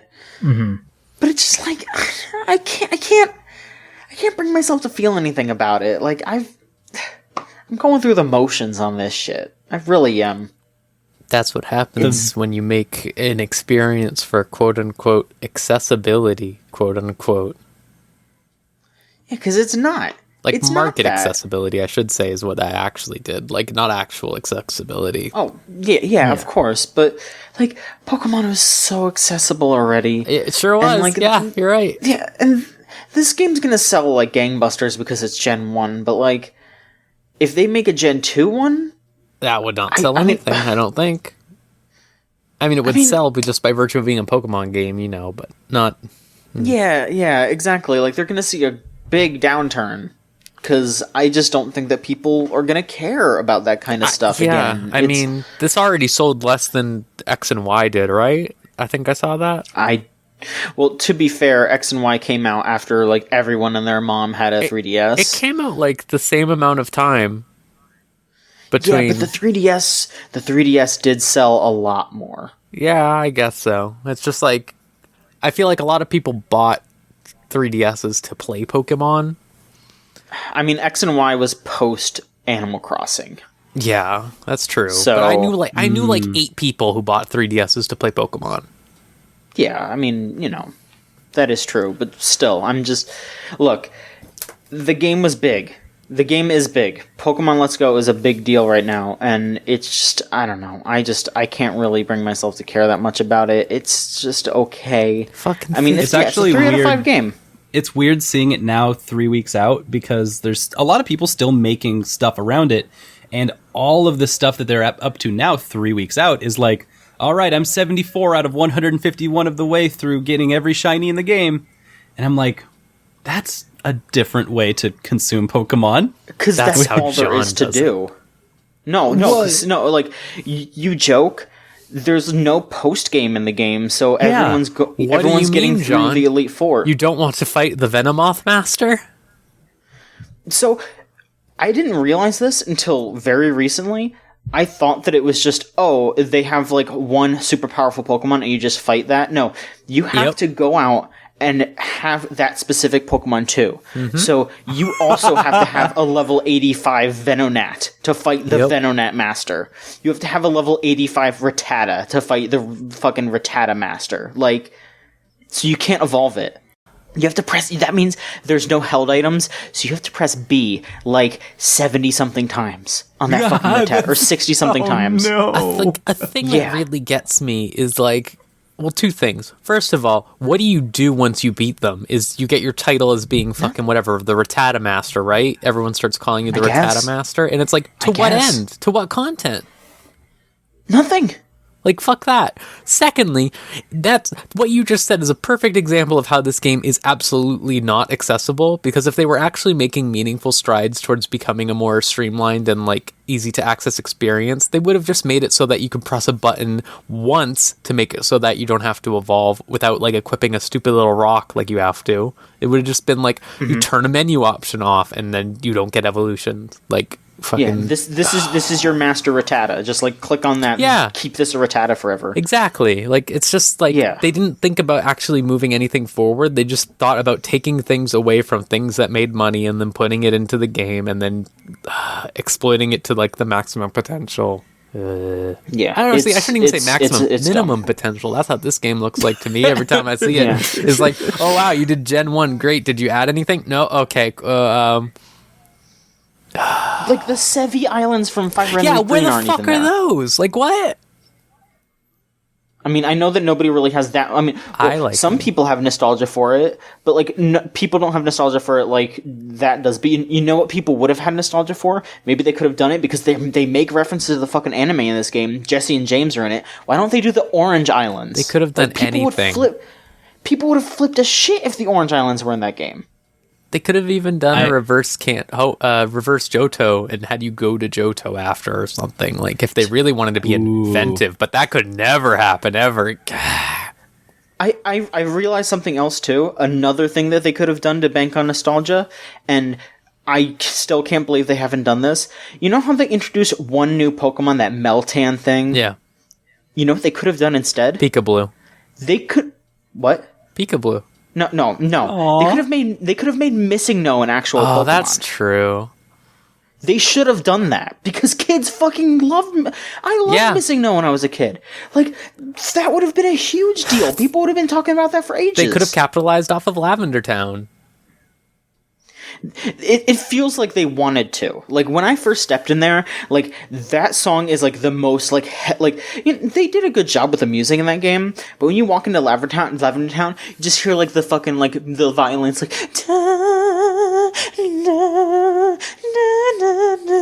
It's like, oh shit, they knew what was going on. Like there's no dead blood or anything like that. No, there's no hyper realistic screaming. Yeah, there's no white hand on your shoulder. Mm-hmm. Yeah, it is super half-assed, and like, and honestly, every new game on a new system is usually pretty half-assed. Like, hey, Gen 3? Gen 3, yeah. Gen 4, pretty half-assed. Gen 6, pretty half-assed. But then, like, after that, it's great. So I'm not too worried about I'm cautious about Gen 8. I want to see where it goes, especially because Junichi Matsuda isn't working on it. Thank God. I just want the Black and White 2 dude to do everything. Exactly. So, I have some hope for Gen 8. Hey, I know you were railing on it earlier, but I do kind of want to fight the Venomoth guy so I can be the Mothman Master. Yeah, but then, like, to what end? Like, maybe if it spit out a real-ass, like, hat... Like, you know, Destiny emails me every time I do fucking anything in that game, and they're like, want to buy the fucking Thunder Gun shirt, dude? Want to buy the Thunder Gun shirt? And I'm like, no. And they're like, are you sure we have it in women's size? And I'm like, no. Ugh. How about you just send it to me for being good at the game? But that's what I mean. It's like, what if fucking, like, you could buy the Venomoth Master shirt or something like that? Are they fucking, I don't know. Anything. I'm the Mothman Master! Hey, what if there were themes on the Switch? Imagine that, I know. But what if there were themes on the Switch and you got them for doing the fucking Master thing? This is video games we're talking about. They're allergic to making good business decisions. Fucking Kingdom Hearts recently, all of the Kingdom Hearts HD collections, when you like 100% them, they give you a theme for your PlayStation 4, and I think that's sick. Like, I think that's the coolest thing. That's actually pretty great, yeah. So, like, why couldn't Nintendo do the same thing with their infinite money? Yeah. Easy money is why. Mm-hmm. But yeah, there you go. Pokemon. I don't know. Yeah, my review's up there. That's my feelings on it. It's okay. It's okay. The Pokeball is... I still fuck around with the Pokeball sometimes, even though the best way to play that game is handheld with the fucking Joy-Cons attached, because then you don't have to flick the thing. You want to talk about fucking missed opportunities? Should have put Mew under the fucking truck. What are they doing? $50 for Mew? You have to spend $50 to get a Mew, or $40 if you buy the fucking... I don't even think you can get it anymore. Jesus. But yeah, you get $10 off if you buy it in a bundle with the game. Fuck that. Which is what I did, man. Because I'm stupid. Fuck that. Like, Mew should have just been under the truck. You go under the truck, and Mew's like, "Hey, what the fuck is up?" And it's like, there it is, and it's like, no, Yeah. no, you can't have fun. No. Can't have fun when there's money to be made. Literally, Video games 2018. I'd love to legitimately see an earnest, complete remake of Gen 1 where they, like, take into account all of the history with that game and the community and stuff like that, where it's like, aha, Lavender Town has, like, all this, like, more creepy stuff, and it's, like, more featured or something like that, or Missing No actually exists, and instead it's just, like, fucking the easiest thing ever. Fucking, 30 years later? Yeah, and put all the legendaries in Bill's garden. 30 years, 20 years. Could you imagine 30 years of Pokemon? That'd be weird. We'd all be 30. We're almost there. Oh, no. Yeah. That's true. All right. Niall, do you is there anything else you wanted to touch upon? Yeah, I'll be pretty quick because I have played 2 other games, but I've only kind of like played a couple hours of each. Right. Like I said, I pretty much got through all my Game of the Year stuff, so I started working through my backlog a little bit. Right. I finally started Prey, which has been sitting on my shelf for pretty much since it came out, honestly. That game seems really good. I have really enjoyed what I've played of it so far, even though, like I said, I'm like 2.5 hours in. The game has a really cool, like, atmosphere to it, I think. Like, it's... once you, like, get out of that, like, initial sort of area into the, like, space station, it just... like, it's got a real sense of scale and just, it just feels cool to be in. So I'm interested to see where that goes. That game changed my perception of something in a lot of AAA games, which is the fact that the main protagonist, you could choose which gender you want, and it's completely interchangeable, and it doesn't matter at all. Like, it's just what you want, and they change everything to fit that, like... the words and stuff like that. And it's like, well, they did this so easily. Why can't other games do this? And I thought that was really cool. Yeah. Well, because other games need to have you eat to keep your weight up or whatever. Oh, right, yeah. Shit. Otherwise, you have to clean your fucking gun. Otherwise, the bullets don't hurt as much. Yeah, otherwise the glue won't come out, and then if the glue doesn't come out, you can't freeze the phantoms, and then the mimics go wild or something. Oh, that'd be horrible. Yeah, Prey seems good. I'm enjoying it so far. And I also played a little bit of Dead by Daylight, which I bought on Steam during the Halloween sale, not realizing that I had already redeemed it for free on PS Plus like a couple of months beforehand or something. So I went back and I started playing it on PS4. When that game came out originally, I thought it looked super shitty and like wasn't appealing at all. But playing it, like, I've actually had a really good time with it so far. Like, it's surprisingly well thought out and well balanced for a game that, like, you look at and you think, like, oh, they just kind of made the Friday the 13th game, but, like, with less money and, like, kind of scaled down. But it actually works better, I think, than the Friday game, because it's much more focused. Like, the survivors have a very specific task, which is to just fix generators, basically, to open the door, as opposed to, like, giving you all this tons of stuff that you have to do or whatever. And yeah, I've only played as the killer so far, and it was real fun just running around as Michael Myers and just fucking people up. Yeah, it seems good. Like I said, I've only played it for like an hour or two as well. Yeah, like, I've always been kind of skeptical about like asymmetrical multiplayer games, but that seems good. It seems like the survivors have just enough tools to like give them a realistic chance to win, while also, like, as the killer, you have the definite advantage at all times. And yeah, it seems good. Yeah, I'm excited to play more of it. It seems like it's got kind of a gross monetization system, but I only looked at the store for like literally 10 seconds. I don't think it has loot boxes, but it has that sort of like premium and free currency stuff, which is almost as bad. So I don't know how I feel about that. Not great. Yeah, I'm excited to play a little bit more of it. Okay. Rose, real quick, is there anything else you want to discuss? Me and Niall keep saying how much Red Dead sucks. Like, yeah. Just a quick aside, Red Dead Online seems like it fucking sucks. Like, to no one's surprise, I think, because GTA Online is sort of like, yeah. But so it's in beta right now, which I think is wild that they're even doing that. First of all, but that came out. I think it comes out tomorrow for everyone. Yeah, really? It was like a staggered release, right? Where... Monday was, or Tuesday was like, oh, if you bought the Ultimate Edition. Wednesday was if you played day one. Today is if you played, Thursday is if you played in the first week, and then it's everyone else, I think, tomorrow. What's fucking, like, what is that? First of all, like, that's so weird. Secondly, that game seems bad.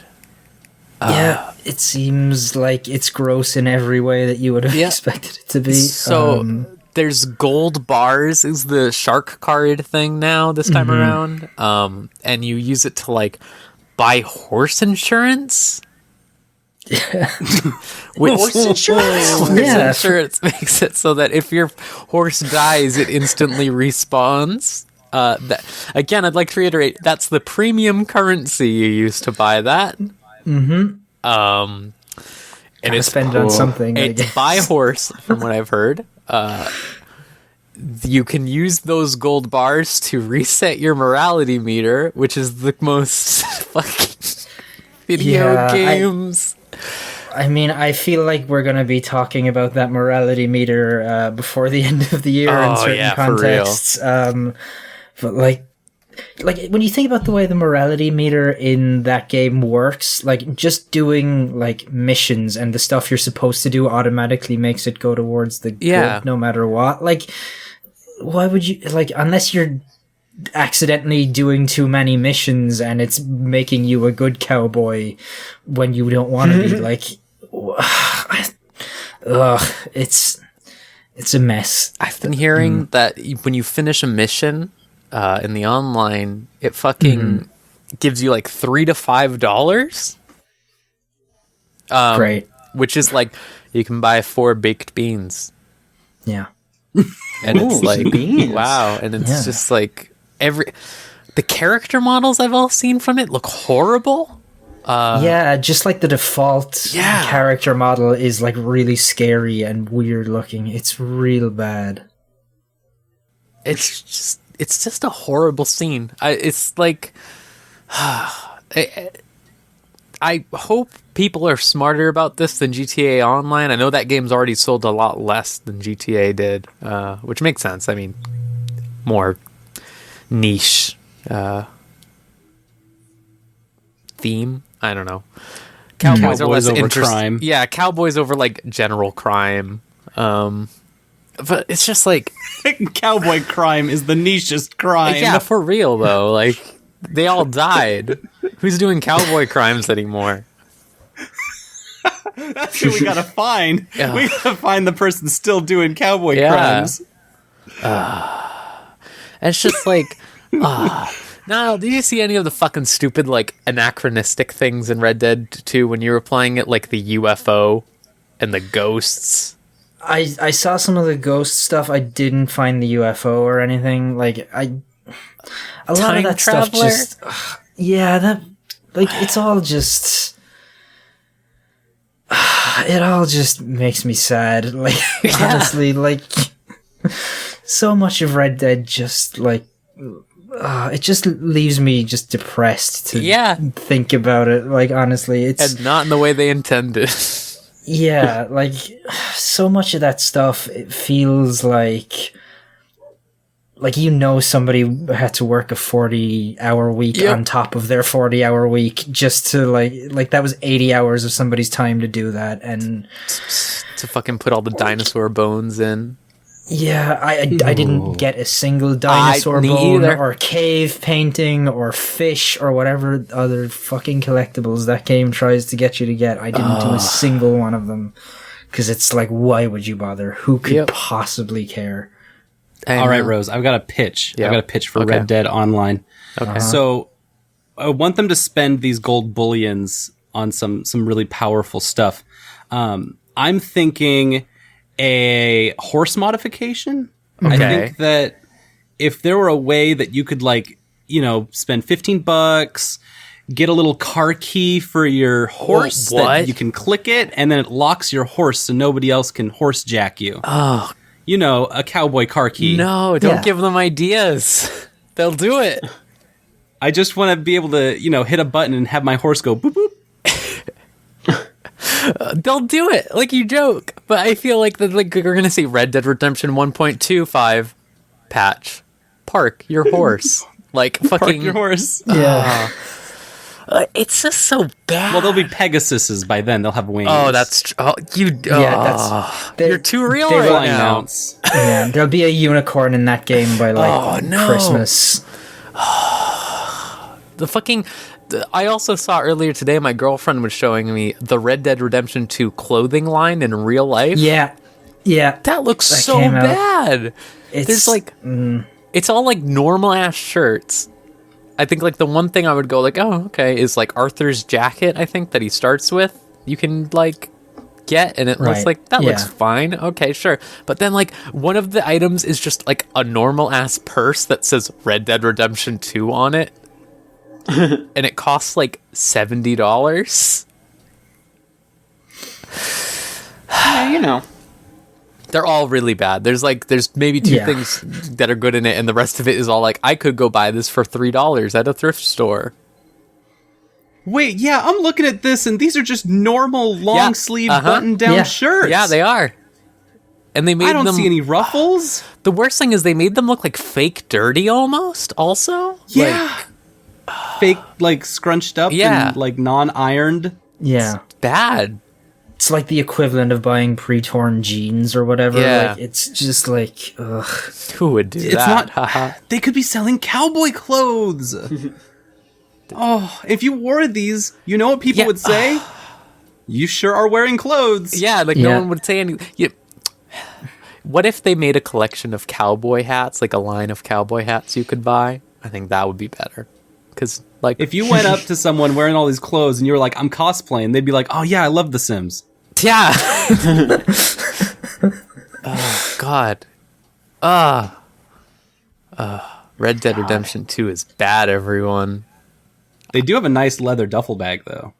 Yeah, that one looked all right. That was like the one thing that I thought was all right, but then I wished they would remove the Red Dead Redemption 2 that's stamped on it. Yeah. Hey, bags are in high demand right now. Yeah, apparently. Shall we move on to that? Yeah, let's All right, so there's been some shit going on in Fallout 76. a lot of shit. As you may have guessed. You know, it's a Bethesda game, so everything's going south, I guess. Well, I mean, you know, I haven't played it. I think Scott might be the only one who's played it on the site. Oh yeah, I've talked about it a lot last week. I think Zach played it, or at least played Maybe. the beta. Maybe I don't watched know. a bunch of it. I touched the beta for a day. Well, look, that game's its own problem. They made it like they made it like what $30-something during Black Friday, like a week after it came out, which is insane. But you know, here let's just go over a few little issues here that have been highlighted. Eurogamer has reported on a little incident that went down on Fallout 76 on the multiplayer there. To quote what happened, a Twitter user at Twitch_AJ please posted a video of some homophobic group of players that just were going around just saying homophobic things and trying to kill people while doing that. And so AJ here tried to report them, and instead of just being able to, you know, maybe click on a button to report them or block them or anything like that, Bethesda was like, oh, you need to record them and then send us a video so we can process it. And the webpage that they asked them to send a video to does not have any sort of utility to send a video. So there's not really a, like, standard way to report anyone for doing anything harmful or harassing. And oh no. The only reason why these people got banned was because a bunch of people started paying attention to this, and a bunch of people were like, hey, this is really shitty, they don't deserve to play the game anymore. This would have just flown right under the radar if this person's, you know, tweet didn't blow up. Wow, so all of Bethesda's systems around this game are just as buggy outside of the game as inside the game? Yeah, they're just absolutely. poorly Even considered. their customer reporting systems and... Oh, no. Yeah. Mm-hmm. I mean, what Bethesda is doing is what Bethesda always does, which is put the burden of everything on the consumer or the parties affected instead. The perfect example of why this game is having a lot of issues in terms of reception and stuff. Modders usually fix Bethesda games. Yeah. But this time around, you can't exactly fix an online MMO style game. Yeah. So... Yeah, and even then, Bethesda's ban here, all it does is it makes them so their Bethesda.net account can't log on to Fallout 76, which you can just make a new one. Yeah. And then you could just keep playing the game. And even if you... I guess you can actually block somebody in the game. All blocking them does is means that you don't show up on the map for them anymore. But if they just run into you willy-nilly, they can just do the exact same thing that they did before. So, yeah. I love... that sounds like a Bethesda solution, honestly. It sure does. I love, like, everything I've heard about the game is, like, so first of all, like, you can log in and it puts you in a random place every time, apparently, like, when you log in. I've heard, my friend kept telling me that multiple times he logged in and he was behind a door that was locked with a master lock. Great. And he didn't have master lock picklocking, so he was just trapped unless someone freed him. And, like, I've heard stories of how, like, they have always on opted in by default voice stuff, which just means, like, people will be, like, listening to this conversation for the story or something like that, and then just randomly it's like some dude will walk by and be like, whoa, I'm so high, and that's just, like, happening all the time. Which is, like, kind of beautiful in its own right. Yeah. But that's also, like, let people opt into that or not. I don't. Yeah, Absolutely. I feel like, did it happen to Scott, actually, now that I think about it, where, like, people have been losing their camps because somebody else just, like, happened to build a camp in the same place and they got spawned into the same server or same instance? Yep. God. Like, that keeps happening, apparently. Like, it's such a broken mess of a thing from the sounds of it. Like, it's just, like, you expect you expect a lot of broken stuff in like these Bethesda open world games, but this seems so, like, shoddy and slapdash even for one of these. It's egregious. Like, they always seem, like, held together by, like, almost nothing, but this one seems like this is, like, a school project someone made the night before. That's what it feels like where it's just taped together to barely work just enough.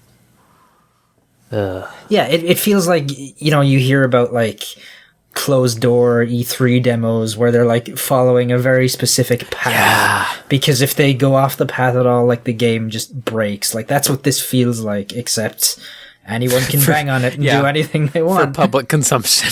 Yeah. I'm not entirely convinced the E3 path works either.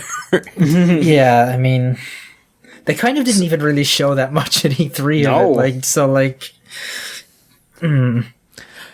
So this next bit, which is almost funny in how it went down, there was a collector's edition of Fallout 76. And the big main item, the big draw of it, was a wearable, like, big-ass, actually wearable Brotherhood of Steel mask. That's who they are, right? Are they the Brotherhood of Steel with the armor, the power armor? Yeah. Okay. The big Fallout power armor helmet. Yeah. So it's like an actual helmet.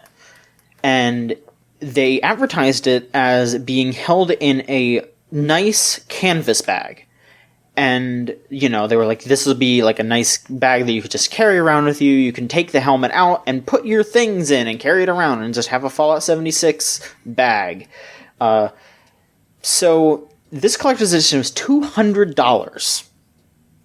And this, you know, asking for $200 for anything is quite the ask.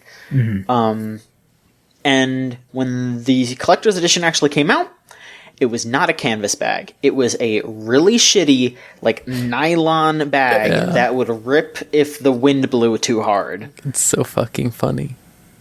So, first of all, people got pissed and started to message Bethesda and say, hey, this sucks. Send us the bag that was advertised. At first, Bethesda customer service answered with stuff saying, for example, we have no plans to do anything about it. Yeah. It was too expensive. We don't plan on doing anything. Yeah, we don't plan on doing anything about it. Yeah.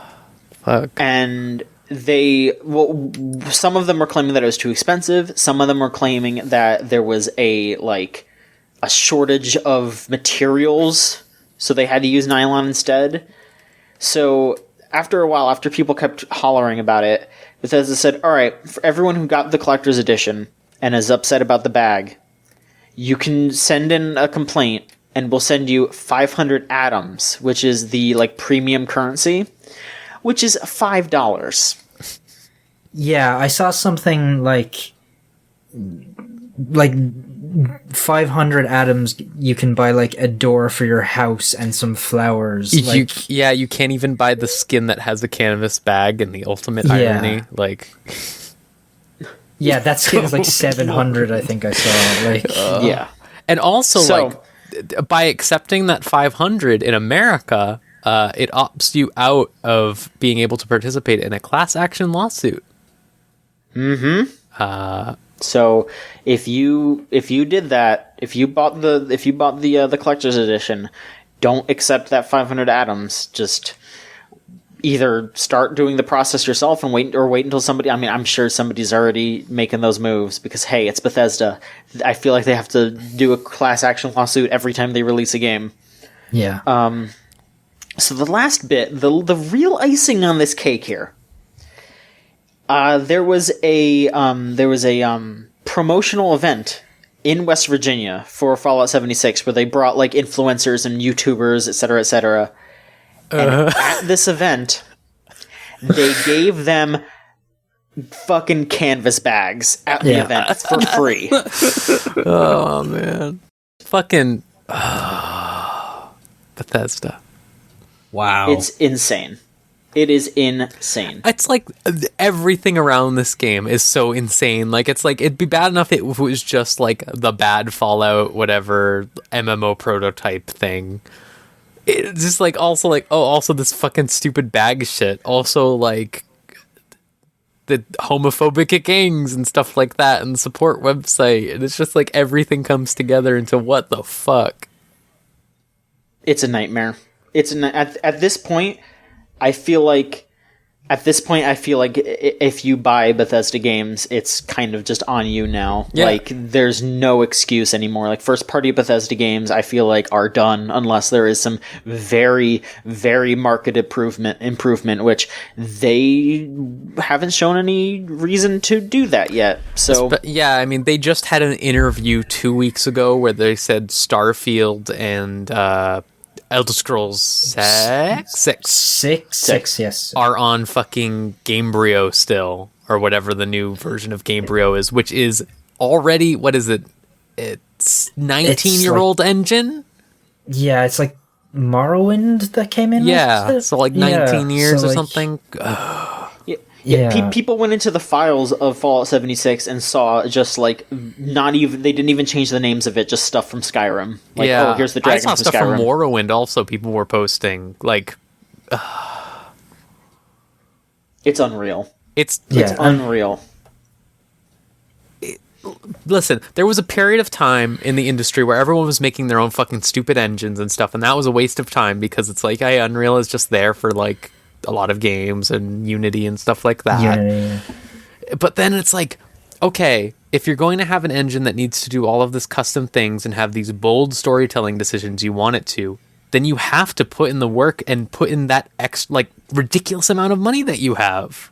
Like, you can't just like keep doing the same shit over and over again and going like, please give us the money. Yeah. It's fucked.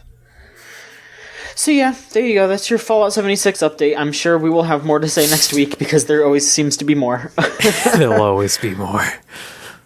Or I'm next actually episode, kind of a little pardon. excited about how saw- could this get worse? I saw people hoping that they do like a Destiny Taken King type thing where they fix the game, and I'm like, I don't see that They happening. won't. No. No, don't they have won't. faith in that, but I also do hope that like the game could get better for the people who own it. Yeah. Yeah.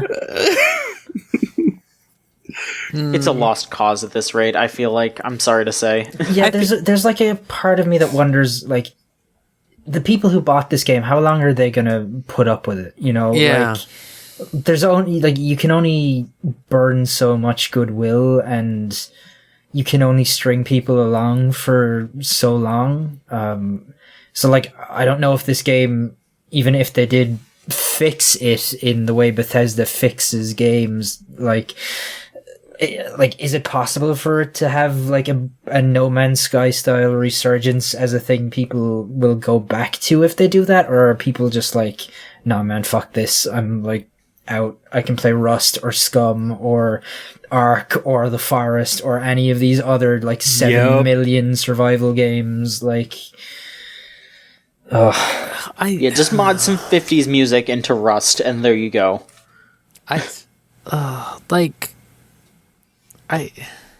Bad game. I was trying to think. Bad game.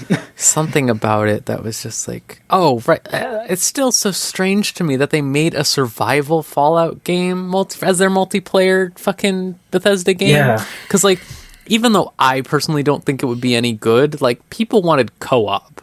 Like, people wanted, like, oh, we do quests and stuff and storylines and explore with friends in, like, co-op, which is a very personal experience. This does not seem like a very personal experience because it's just, like, anytime you're trying to do anything, you can get interrupted and sidetracked by other people in the world. And, like, there's no storytelling really happening. I don't know why they made it. Really. Like, it just feels weird. Mm-hmm. The survival boom is over, right? Like, yeah, way over. But I guess, like, this would have been in development right when, like, they would have seen Rust, like, 3 years ago and gone, like, okay, let's make that. But it doesn't even feel like that's the case. It doesn't feel like this is a 3-year-old in development game. It feels like it's like a one. It's the radical heights of survival games. Oh. Only thing is it probably won't shut Bethesda down. Yeah. Alright, well, let's move on to questions, folks. Alright. If you want to send in a question, go to videogamechoochoo.tumblr.com/ask, and you will sound like these fine folks. Shoeless asks, what game can the Xchoom crew go into next once the series is wrapped up? Oh, hey. So speaking entirely for Scott, Xchoom will never go away. Just never. It's we're gonna live in the Chooms forever. I feel like you saying that, like, if Scott heard you say that, he would. I mean, he's probably just screaming right now, and he doesn't know why. Yeah, we've actually been doing a lot of stuff behind the scenes on Xchoom. Besides the weekly streams on Tuesdays, we are planning to put together a video series that encapsulates Xchoom really nicely in a way that is more digestible than going back through the raw archives. And it should be a lot of fun. And so Xchoom not only is going to continue for the next foreseeable future, because once the aliens have been defeated, we have to go into Xchoom, the sequel, Xchoom 2, War of the Chosen 2. And we could just go on forever. I see maybe in like 5 or 6 years. I don't think the crew's ever going to wrap up. No, you're scaring me. I think we're in it for the long haul. I was trying to think, like, what's a game where you craft, like, personas of people? Like, it's The Sims, right? Obviously, but, like... The Sims, My Sims. Can you do My Sims? Yeah. Put Review Bra in My Sims. My Sims Kingdom, please. Specifically My Sims Kingdom. Oh, boy. I would love to see just, like, a Sims game with Review Bra and Ray Sype and, like... Oh, no. Kevin's mom or whoever else. All the moms. Yeah. Oh, boy. Yeah, I could see something like that. I mean, just other games that have, like, really wild character creators that you can create a group of people and have them have adventures. So also, we'll see. Shoeless, how dare you? What? Huh? How dare you say that Xchoom is you're done with it, that you're full up, you don't want any more? I don't think he implied that. He was just wondering what's next. I think he's looking too far in the future. I think he's playing it too safe. He thinks that we're just going to move on after Xchoom. Like, that doesn't change someone's life. All right. Anonymous asked, will the Persona series ever revisit or even talk about the first 2 games? I guess 3. Man. Persona 1 and 2. All right. No. One thing. Oh, yeah. So they did revisit 1. They just did. They released it on the PlayStation Classic. That game sucks and shouldn't be revisited. I just want to say real quick, no offense to the anonymous user. Persona 2, on the other hand, fucking banger, yeah? Yeah. Are you sure that it's not just the original translation of 1 that sucks? Hitler's in it. I mean, Hitler's in Wolfenstein, and Wolfenstein's good. Hitler's in it as a joke character. Hitler's in Wolfenstein 2, and he's a joke character. It's a different kind of joke, John. I know. I'm just being a dick. You're fine. Yeah, I don't think you get to see Hitler shit himself in Persona. No, sadly. Okay. Persona 1's a real rough scene, which is fine because Persona 2, like, fucking boom, great game. Love Persona 2. Both of them? I like both of them, yeah. What? All right. Yeah, the thing, like, I would like to see them revisit Persona 2, but I think it's such a different thing from 3, 4, and 5 that it might, like, if you're somebody who's only played the more recent games, coming to Persona 2, like, unless they were to, like, drastically change how that thing works to be more in line with the newer games, like, that's a pretty big, I'd like that. difference. You know, Yeah, I'd like a Persona 5 style remake of 2. Yeah, I would too, but I mean, like, specifically if they were to remake Persona 2 as Persona 2 is, I guess. Yeah. Like, that's a very different game. It's basically a Megami Tensei game, like, straight up. Yeah. Like, Yeah, it is. way more than any of the Personas. Yeah. it Yeah. would What if be they did a include- rhythm game for 1 and 2? They should do one for 2. Yeah. That would have been What would it be so called? good. Dancing in... the sunlight? Like Dancing with Mara. Joker's Wild. Dancing on The Masquerade. There you go. Ooh, there you go. Ooh. That works. All right. Okay. Anonymous asked. Now y'all talked about the Goku float quite a bit last week. Yep. But Anonymous asked, what anime character can we expect for next year's Thanksgiving parade? Yep, at the Macy's Day Parade, Goku flew over. It was the first manga character ever in the Macy's Day Parade. Yeah, who's next though? Shinji. I can see it. Not Netflix Not a robot, dropping the just money. Shinji. Just Shinji. He's smiling Yeah. like in that one frame. It's him holding his hand in front of his face after Oh, the... No, it would be nah, him I'll with the stop you coffee. there. yeah, It would be- I don't it need would to be- say anything else. What if it was him on the It'd be him chair with the coffee. floating? Like they had them all the chair and everything for the balloon. Yeah, that'd be good. God. Or if they, like, had the whole cast, like, doing the congratulations around them. Like, No, that's all the people below. They're all clapping while holding the, like, they have There you go. the thing strapped There to you their go. back. I want to see God. casual Saitama in the Opai shirt. Al Roker having to explain what opai means. You see, pie. He was talking about his, like, sweet potato poon this Yeah, year. he So sure Yeah. was. he probably knows what opai means and he loves Yeah. it. it's just the Mega Milk Girl. All right. I think God. that it will just be 0-2 from Darling and the Franks. Ugh. I'm sorry. I'm sorry. I'm joking. God. Jonathan jeez. Joestar. All right. What if it was fucking... Yeah. Giorno? What if it was Dio? Oh my god! If No, like every if it time was I open my eyes, I definitely feel horny. Don't you agree, Al? Absolutely. And you see him out here? Who couldn't be? I'm just imagining the giant stand as the float, and then all of the JoJo's cast is below doing like a Broadway musical dance under it. That's actually pretty baller. I would love to see that. Better All right. world. Anonymous asks, who's your favorite playable character in Diddy Kong Racing that does not have a mascot platformer game? Mine is Tip Top and Pipsy as a close second. Now, I kind of feel like this question is assuming a lot that we have that maybe one of us has a strong opinion about Diddy Kong Racing. I don't know if any of us does. I've never played it. I'm like looking up right now. I like the clock. You like the clock? You would. I guess if I have to You pick one would that like isn't the clock. Banjo, I like Conker, or Diddy. Pipsy. All right. So there's the clock TT. I literally had to look this up because I was like, for some reason, really sure Tip Tup was not the name of the turtle, but it totally is. and I thought don't it know why was I like freaked some out. joke about Piplup for some reason, like the Pokemon. That's exactly what I thought Yeah. when I read it. My brain is just not working. All right. But Timber, when he goes Timba, that's my guy. I pick Bumper. All right. Oh, Bumper's good too. Okay. Yeah, no, I have a lot of opinions about this game. It is so slidey and it feels so good every time you play it. It still feels good. I don't care who says what. Put me in the plane. I'm going to power up to like 3 stages, the boosts, and just win every race. What's your opinion on the remake for the DS?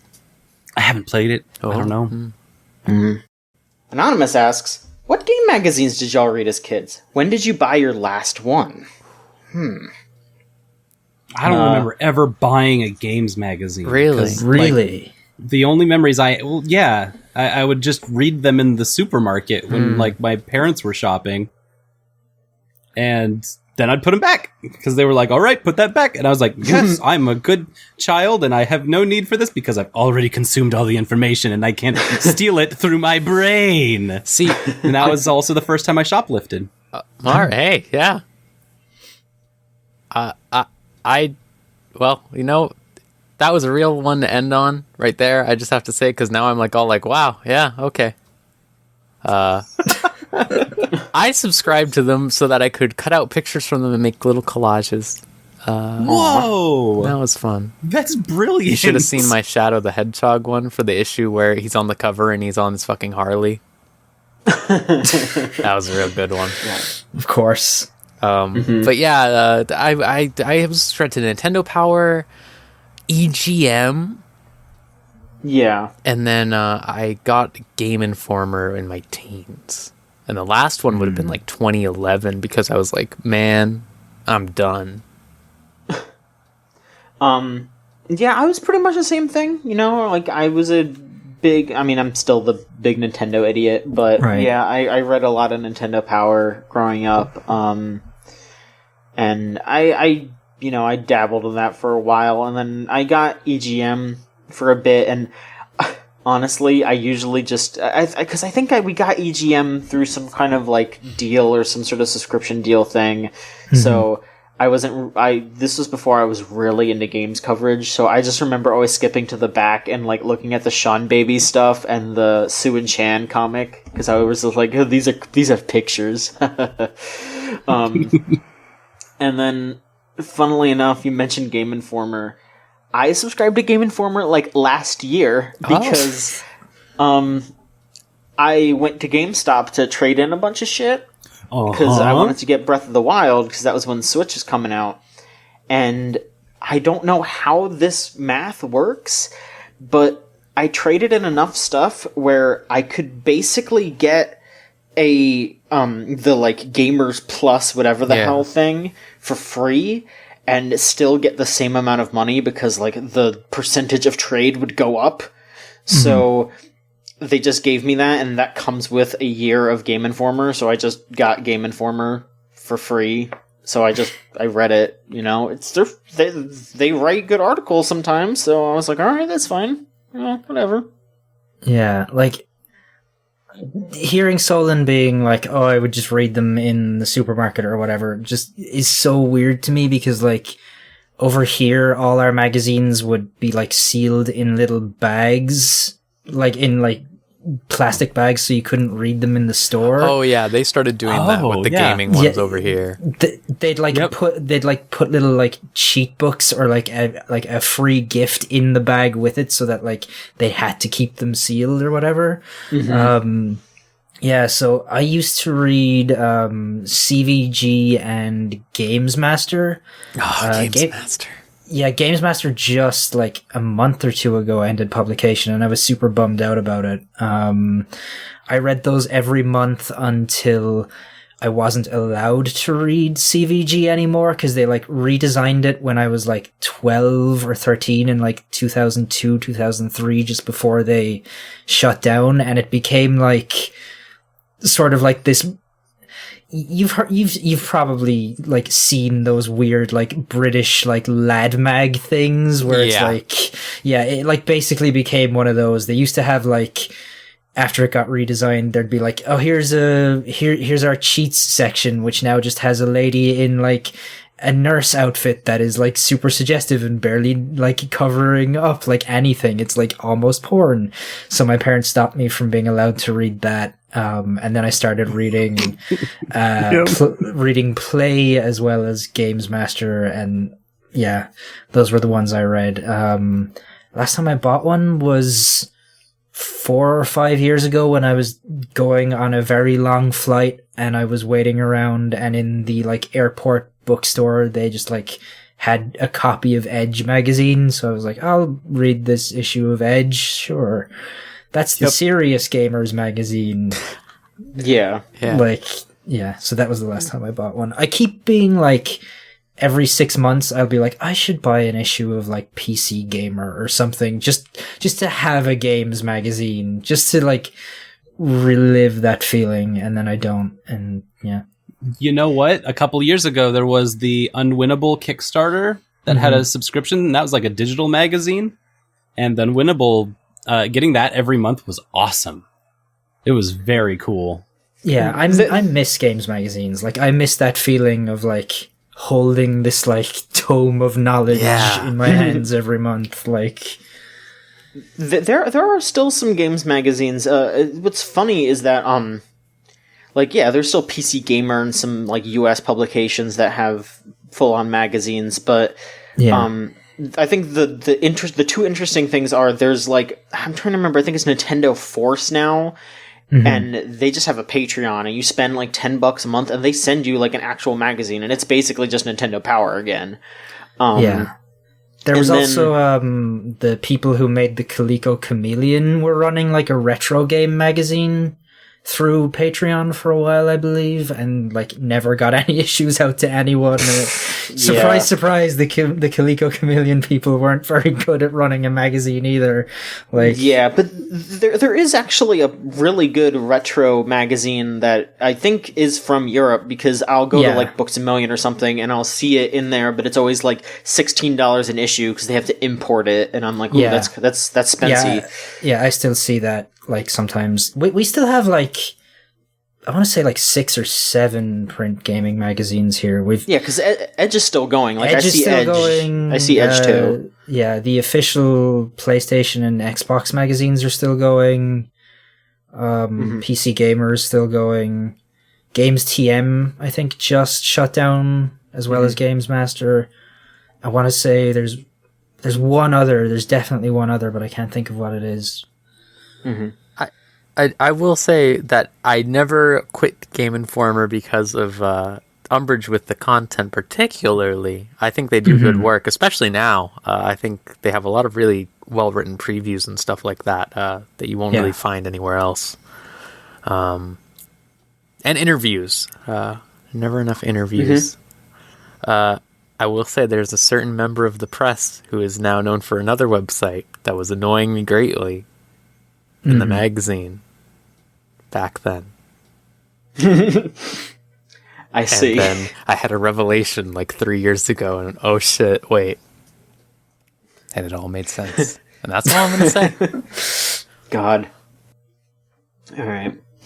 Let's see here. Super Garbage Bunny asks, what do y'all ask Santa for this year? What are y'all hoping to see under the Christmas tree? The fucking Bandori fashion collab. Explain, but don't explain too much, because don't give people the Patreon goods, right? We're supposed to talk about anime on the other podcast. I know. Bang Dream is a girls band like game, kind of like the Idol whatever games on the phones or whatever, but they did like a fashion collab, and it's all like original stuff, and it's really cool. Like, there's like a long flannel shirt that turns into a dress if you fold it up, and there's like a fucking black and red hoodie that says Crimson Scarlet on it, and I'm like, whoa. So you want that one? Yeah. Okay. Yeah. All right. It's cool. Solon, what are you hoping for? All I asked for from Santa is the same thing I ask Santa every year, and that's for another Project Diva game. Oh, well, that's in all luck. I want. They'll do it. Don't worry. Yeah, that's what I was going to say. I was going to say, don't worry. I read an interview about Persona 3 and 5 Dancing where they basically suggested that the Project Diva team is making one right now. Oh, all right. Oh, good. So there you go. There you go. Merry Christmas. Merry Christmas. Yay! Thanks, Santa. Niall, how about you? Let's see. I want them to add a 1993 Plymouth Sundance to Forza so that I can make the shitty car of one of my favorite like podcasters. So because he just has like a shitty 1993 Plymouth Sundance, and like the roof is so rusted that like it's brown, and the hood is so corroded it's white, and the rest of the car is blue, and I want that. Or I want loot boxes to be made illegal. One of the two. Either one. Ooh. Well, I hope that one's a good one. I hope for both for you, honestly. Yeah. Mm-hmm. All right. Well, I already kind of got my Christmas gift because I conned my mother into buying me Pokemon Let's Go so I could review it, and so and she's gonna pay me back for it. So I guess my Christmas wish is that she pays me back fast. That's basically it. And I hope that all of my friends from VideoGameChooChoo.com I thought have that's a where you lovely were going holiday with it season. first. I liked it. I was like expecting like John to be like, I already got my Christmas gift hanging with all of you right now, and then you went, I conned my mother. Like I was like, oh, okay. Look, I usually do that. I usually do the, oh, look at that, John's playing the heartstring. Like, no, this time I'm just being honest here. This time I'm just like, hey, I got Pokemon. All right. Hey, speaking of Santa cons, I recently got one of my students to con their parents, but it really wasn't a con at all. They were trying to get a Nintendo Switch for Christmas, and their parents were playing coy and were like, okay, but you have to do chores in order to earn the present at the end of Christmas. And I was like, that's bullshit. Yeah. And I still was like, okay, here's what you do. You need to draft a contract because you have rights as a laborer. Oh, yeah. And you need to find out exactly what your work is worth and how much they paid for the Switch. And so you can figure out how much work needs to be done for the Switch. And so they draft up a contract, and that's when the parents are like, all right, fine, we're just going to give it to you. You're getting a Switch for Christmas. Hire him out. There you go. Bargaining. You're really putting that new union role to good use. Oh, man. God. I'm proud of you. Yeah. I'm proud of them. They followed through. Anonymous asks, how do people get games so early, beat them so quickly, and upload the endings on YouTube with spoilery thumbnails I can't prevent because I clicked on a related video about the game franchise once 2 years ago? Like, for real, though, how do they do it so fast? I don't know. It's because that's all they do, I guess. It's scary. Like if you're, like influencers get stuff early the same way Games Press does. But also, there's like tons of indie shops that'll just be like, That's true. we have the game that's coming out next week. You can have it. Please don't go to the GameStop. Please don't buy from Jeff Bezos. Buy from us. I will say that it's shocking that with how much Google loves algorithms, that YouTube hasn't made an algorithm to stop that yet. Like, I can't count how many times I've seen like, oh, X dies and ending to whatever. Well, probably because those videos get so many clicks immediately and they make a shit ton of money. That's why. Oh. You won't believe who dies in Red Dead Redemption 2. Click this video. I saw a video that was like like an entire 40-minute cutscene from Xenoblade Chronicles 2 entitled "The Truth Behind Xenoblade," and I was like, "Is this a video?" And then it's like, "No, it's just the cutscene." And I was like, "That's not the truth. What is this? What is that the truth?" Mithra exposed. Like, it was basically that. Oh, so this just happened during the podcast, and I want to mention this because it's actually really, really funny. So, a bunch of people were causing a bunch of shit because they, in like the spirits mode of Smash, they like gave Mithra a slight redesign, so they like covered up her cleavage. They added that to Xenoblade Chronicles 2. Oh, fuck yeah! Yeah, they just added it. That's good because that's a good outfit. Yeah. That's actually really funny. Now it's really not good. censorship. Yeah, that's really good. Okay, Tumblr user Adblock user asks, do you think the Nintendo Switch has potential as a platform for a revival of the Cooking Mama series or a new novel cookery game? Or is the Switch cookery market overtaken with games like Overcooked and Overcooked 2? Okay, so Overcooked and Overcooked 2 are the only video games. I found that out today, or I found that out last week because one of my students put the Overcooked song in their game, and we were playing it, and a teacher came up from the bottom floor of the building to the top floor where we were like showing our games off, and they were like, "Is that the Overcooked song?" And I was like, "Oh, there aren't other video games anymore, are there?" Well, I feel like a lot of families are playing it because it's such an easy couch co-op kind of thing. Which I'm really glad about. It's an awesome game, but it's also I did not realize just how popular it was. Is Cook Serve Delicious on there, or is that just PC? No, but it should be. That's just PC. Okay. Yeah. I'd buy that again. But there is Battle Chef Brigade. Yeah, Battle Chef Brigade, Pretty you're sure right. it's on Switch. They should make Cooking Mama again, though. I think that's weird. Yeah. I think it's weird that like Nintendo was so crazy about it way back when. Like they were always like advertising it and talking about it, and like now there's not even Cooking Mama in Smash. Here's the thing: Adblock user is on the right shit because here's what you do: you play this in portable mode, right? You've got your Joy-Con in your hand. That's your knife. What's your cutting surface? It's the Switch. Oh, I like that. And so you're chopping up the onions or the carrots or like on the screen, and you're just chopping it by putting your Joy-Con over the Switch console. I like that. Nintendo should hire you. I mean, you do live in Seattle. saying. I mean, you're like 10 minutes from them. Yo, Reggie! Yeah, just walk up to the front door and say, "All right, I've got it, Cooking Mama 5 or whatever the fuck." Like, and like they'll just be like, "Oh, sir, quick, come in." Yo, Niantic, I got Cooking Mama Go. Let's get that bread. God. All right. Okay, last question.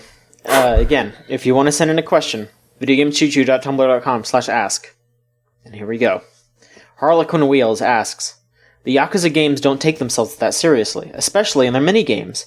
But in the karaoke in Yakuza 0, there is a song where Kiryu absolutely rocks out in a way that's over-the-top fun on the surface, but is pretty sad if you consider how the story plays out later in the game. Or in a later game, excuse me. Do y'all have any other instances of emotional mini-games that players might not even run into just playing through the main story? Emotional mini-games. I will. Hey, have you ever all been in the Chow Garden? Oh, that's. Because if you play that long enough, you're not going to have a good time. And, like, tiny infant Solon has some scars. And I do not really enjoy having pets anymore. Oh, Wow. I just think about Egbert, my favorite little Chow baby, who had an egg on his head. That's all. Nothing happened to him. It was fine. Just something to think about. Side note, where the fuck's Chow Garden now? Like, what are they doing? Oh, it was in Luca. It was great. Oh, yeah. Where's, like, the official one? Where's, like, the full, like, AAA one? You know? Like, Yeah, how are they, like, just leaving dollars on the table? like, literally leaving dollars on the table. They could make, like, a fucking gacha game or some bullshit, and people would be like, yeah. Oh, I bet they're working on don't it. say I that. bet they're working on it. I was going to say, they could make it a nice little eShop game, but you went dark. Listen, I just would start at dark. Then you can never be disappointed.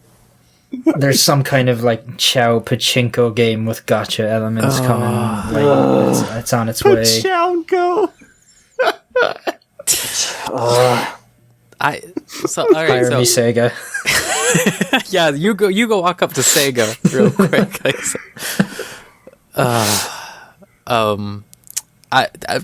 I'm trying to think of another one, but an emotional minigame in Yakuza also. Same exact thing with the karaoke is in Yakuza Kiwami 2. There's a song where Majima is like singing about like loving someone or whatever, and he's doing like his fake like haha here's my jokey voice or whatever, and then he starts crying. Aww. Oh. Because it makes him realize about his own life. Damn. And I'm like, damn, this ain't for fun no more. I just is want real. one of them to turn on the karaoke machine and they just start crying because it's that song that gets them every time. Yeah. It's Closing Time by Semisonic. I can't stay here. I can't stay here. I think it's pretty sad in Final Fantasy VII when you have to perform CPR on that girl. Oh yeah. I think. Oh, I have a real one. That. Okay, fuck. I have a real one from Final Fantasy VII. Final Fantasy VII, there's a mini game where you have to perform in a parade and you have to do certain things correctly. Yeah. If you don't do it well enough, Shinra just kills the fucking PA.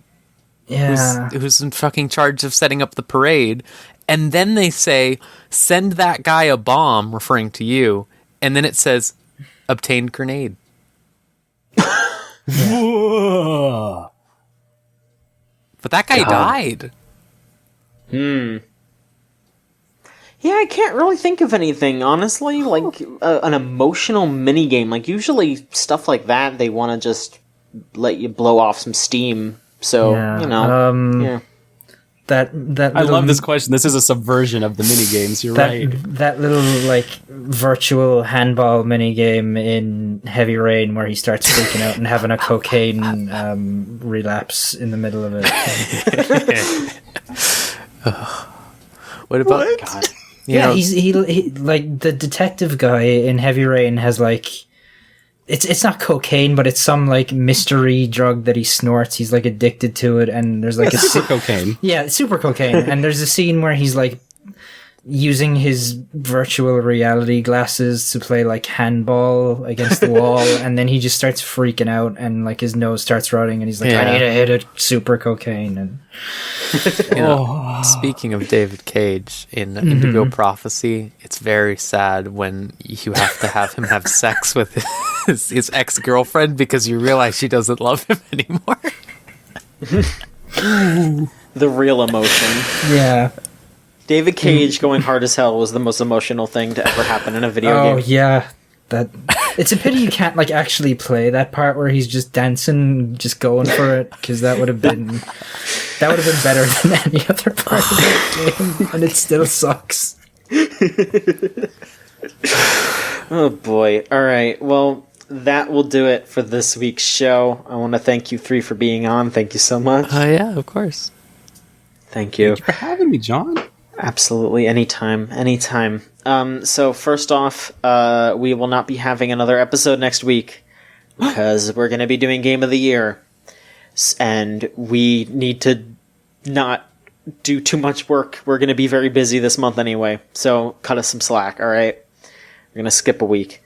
And I mean, that's about it. Just a reminder, though, on Thursday, we will be having our VGA's watch hangout thing in the Choot Chat.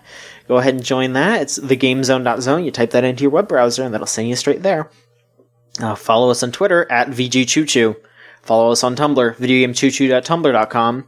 And follow us on Twitch, which is twitch.tv/VGChooChoo. And you can watch XChoom every week, Tuesday at 8 EST. And my stream, which I guess is just the midweek stream, Midweek Monsters, it's just Wednesday at 8 p.m. Eastern. And Solon, you're going to be doing another stream, I guess. You'll probably be doing it when this podcast comes out. But Yep, Sundays, I guess. Celeste and Tetris and Obra Dinn. We're going to do some time traveling. A lot of time traveling, actually. There you go. Huh. And real quick, I would just like to thank our good friends at Magic Circuit for our theme song off of their Melt Channel album, Magic is Real, the song Crush, which is a theme song. Thank you for that. If you want to listen to their music, it's meltchannel.bandcamp.com and soundcloud.com/magic_circuit. There you go. You get some great tunes there. And last thing, if you like what we did here and you want to support us, patreon.com/VGCC. You'll get episodes of Chuchigatari Unlimited Train Works a whole week early. If you want to hear us talk about fucking Haruhi, you can do that, because we're going to talk about Haruhi next week. Sure are. Yeah, that'll do it for this week's show. Hey, thank you so much. Quick question for everyone here, and for all the people who stayed around. The Hitman is right behind you, the titular Hitman. What are you going to defend yourself that is on your desk right now? I have nothing on my desk, so I'm dead. Code Red. Yeah, just throw it in his eyes, they'll burn. Mountain Dew, yeah. Yeah, that stuff will probably blind a man, sure. That's why I drink it. goodness. Niall? I have like half a cup of cold coffee, I guess. Like, throw that in. You'll have such clean desks. I'm jealous. Maybe you'd get like the shell shock if like he's expecting it to be hot and then it's cold. Like he's like, oh, Yeah. God. Yeah, I don't have fucking anything. I mean, yeah, here, I'll throw my copy of Pokemon Pinball at him. There you go. It'll bounce right off him, off Yeah. his chrome dome. And then I'll look at it and go, oh my god, Pokemon Pinball, that's a classic. Why hasn't Nintendo made another one of these? And then John can escape. What be so good on the Switch? That's when he starts screaming, he's crying on the floor. I look him straight in the eye and I'm like, why haven't they made Pokemon Snap 2? And that's it. He just goes and He's starts. just the titular hitman. What do you want from me, John? But see, the thing is, Solon, you wouldn't know it was a hitman because Agent 47 is so good at like just blending in. You know, like nobody ever realizes that it's him. You know, he canonically invented the disguise. Hey, do you think the hitman posts on Reset Era and he's like trying to kill everyone and that's why those posts are so bad? Absolutely. I was just thinking that. He's master of so many different techniques. He's the one that made the God of War review thread too. Yeah, he's just sitting down at the computer and he's like, how will I get them? I know. Agent 47 sends a lot of DM requests, so... Oh, man. God. Alright, well thank you all for listening, and we'll be back next week with another episode of the Video Game Choo-Choo podcast. Fucking... The hitman is David Cage. They're both bald. I just realized this. This makes sense now. It makes sense. I'm gonna end this podcast by saying, do not drag Agent 47's name through the mud like that. Okay, I'm sorry. Alright. Alright. Bye, everyone. He would never.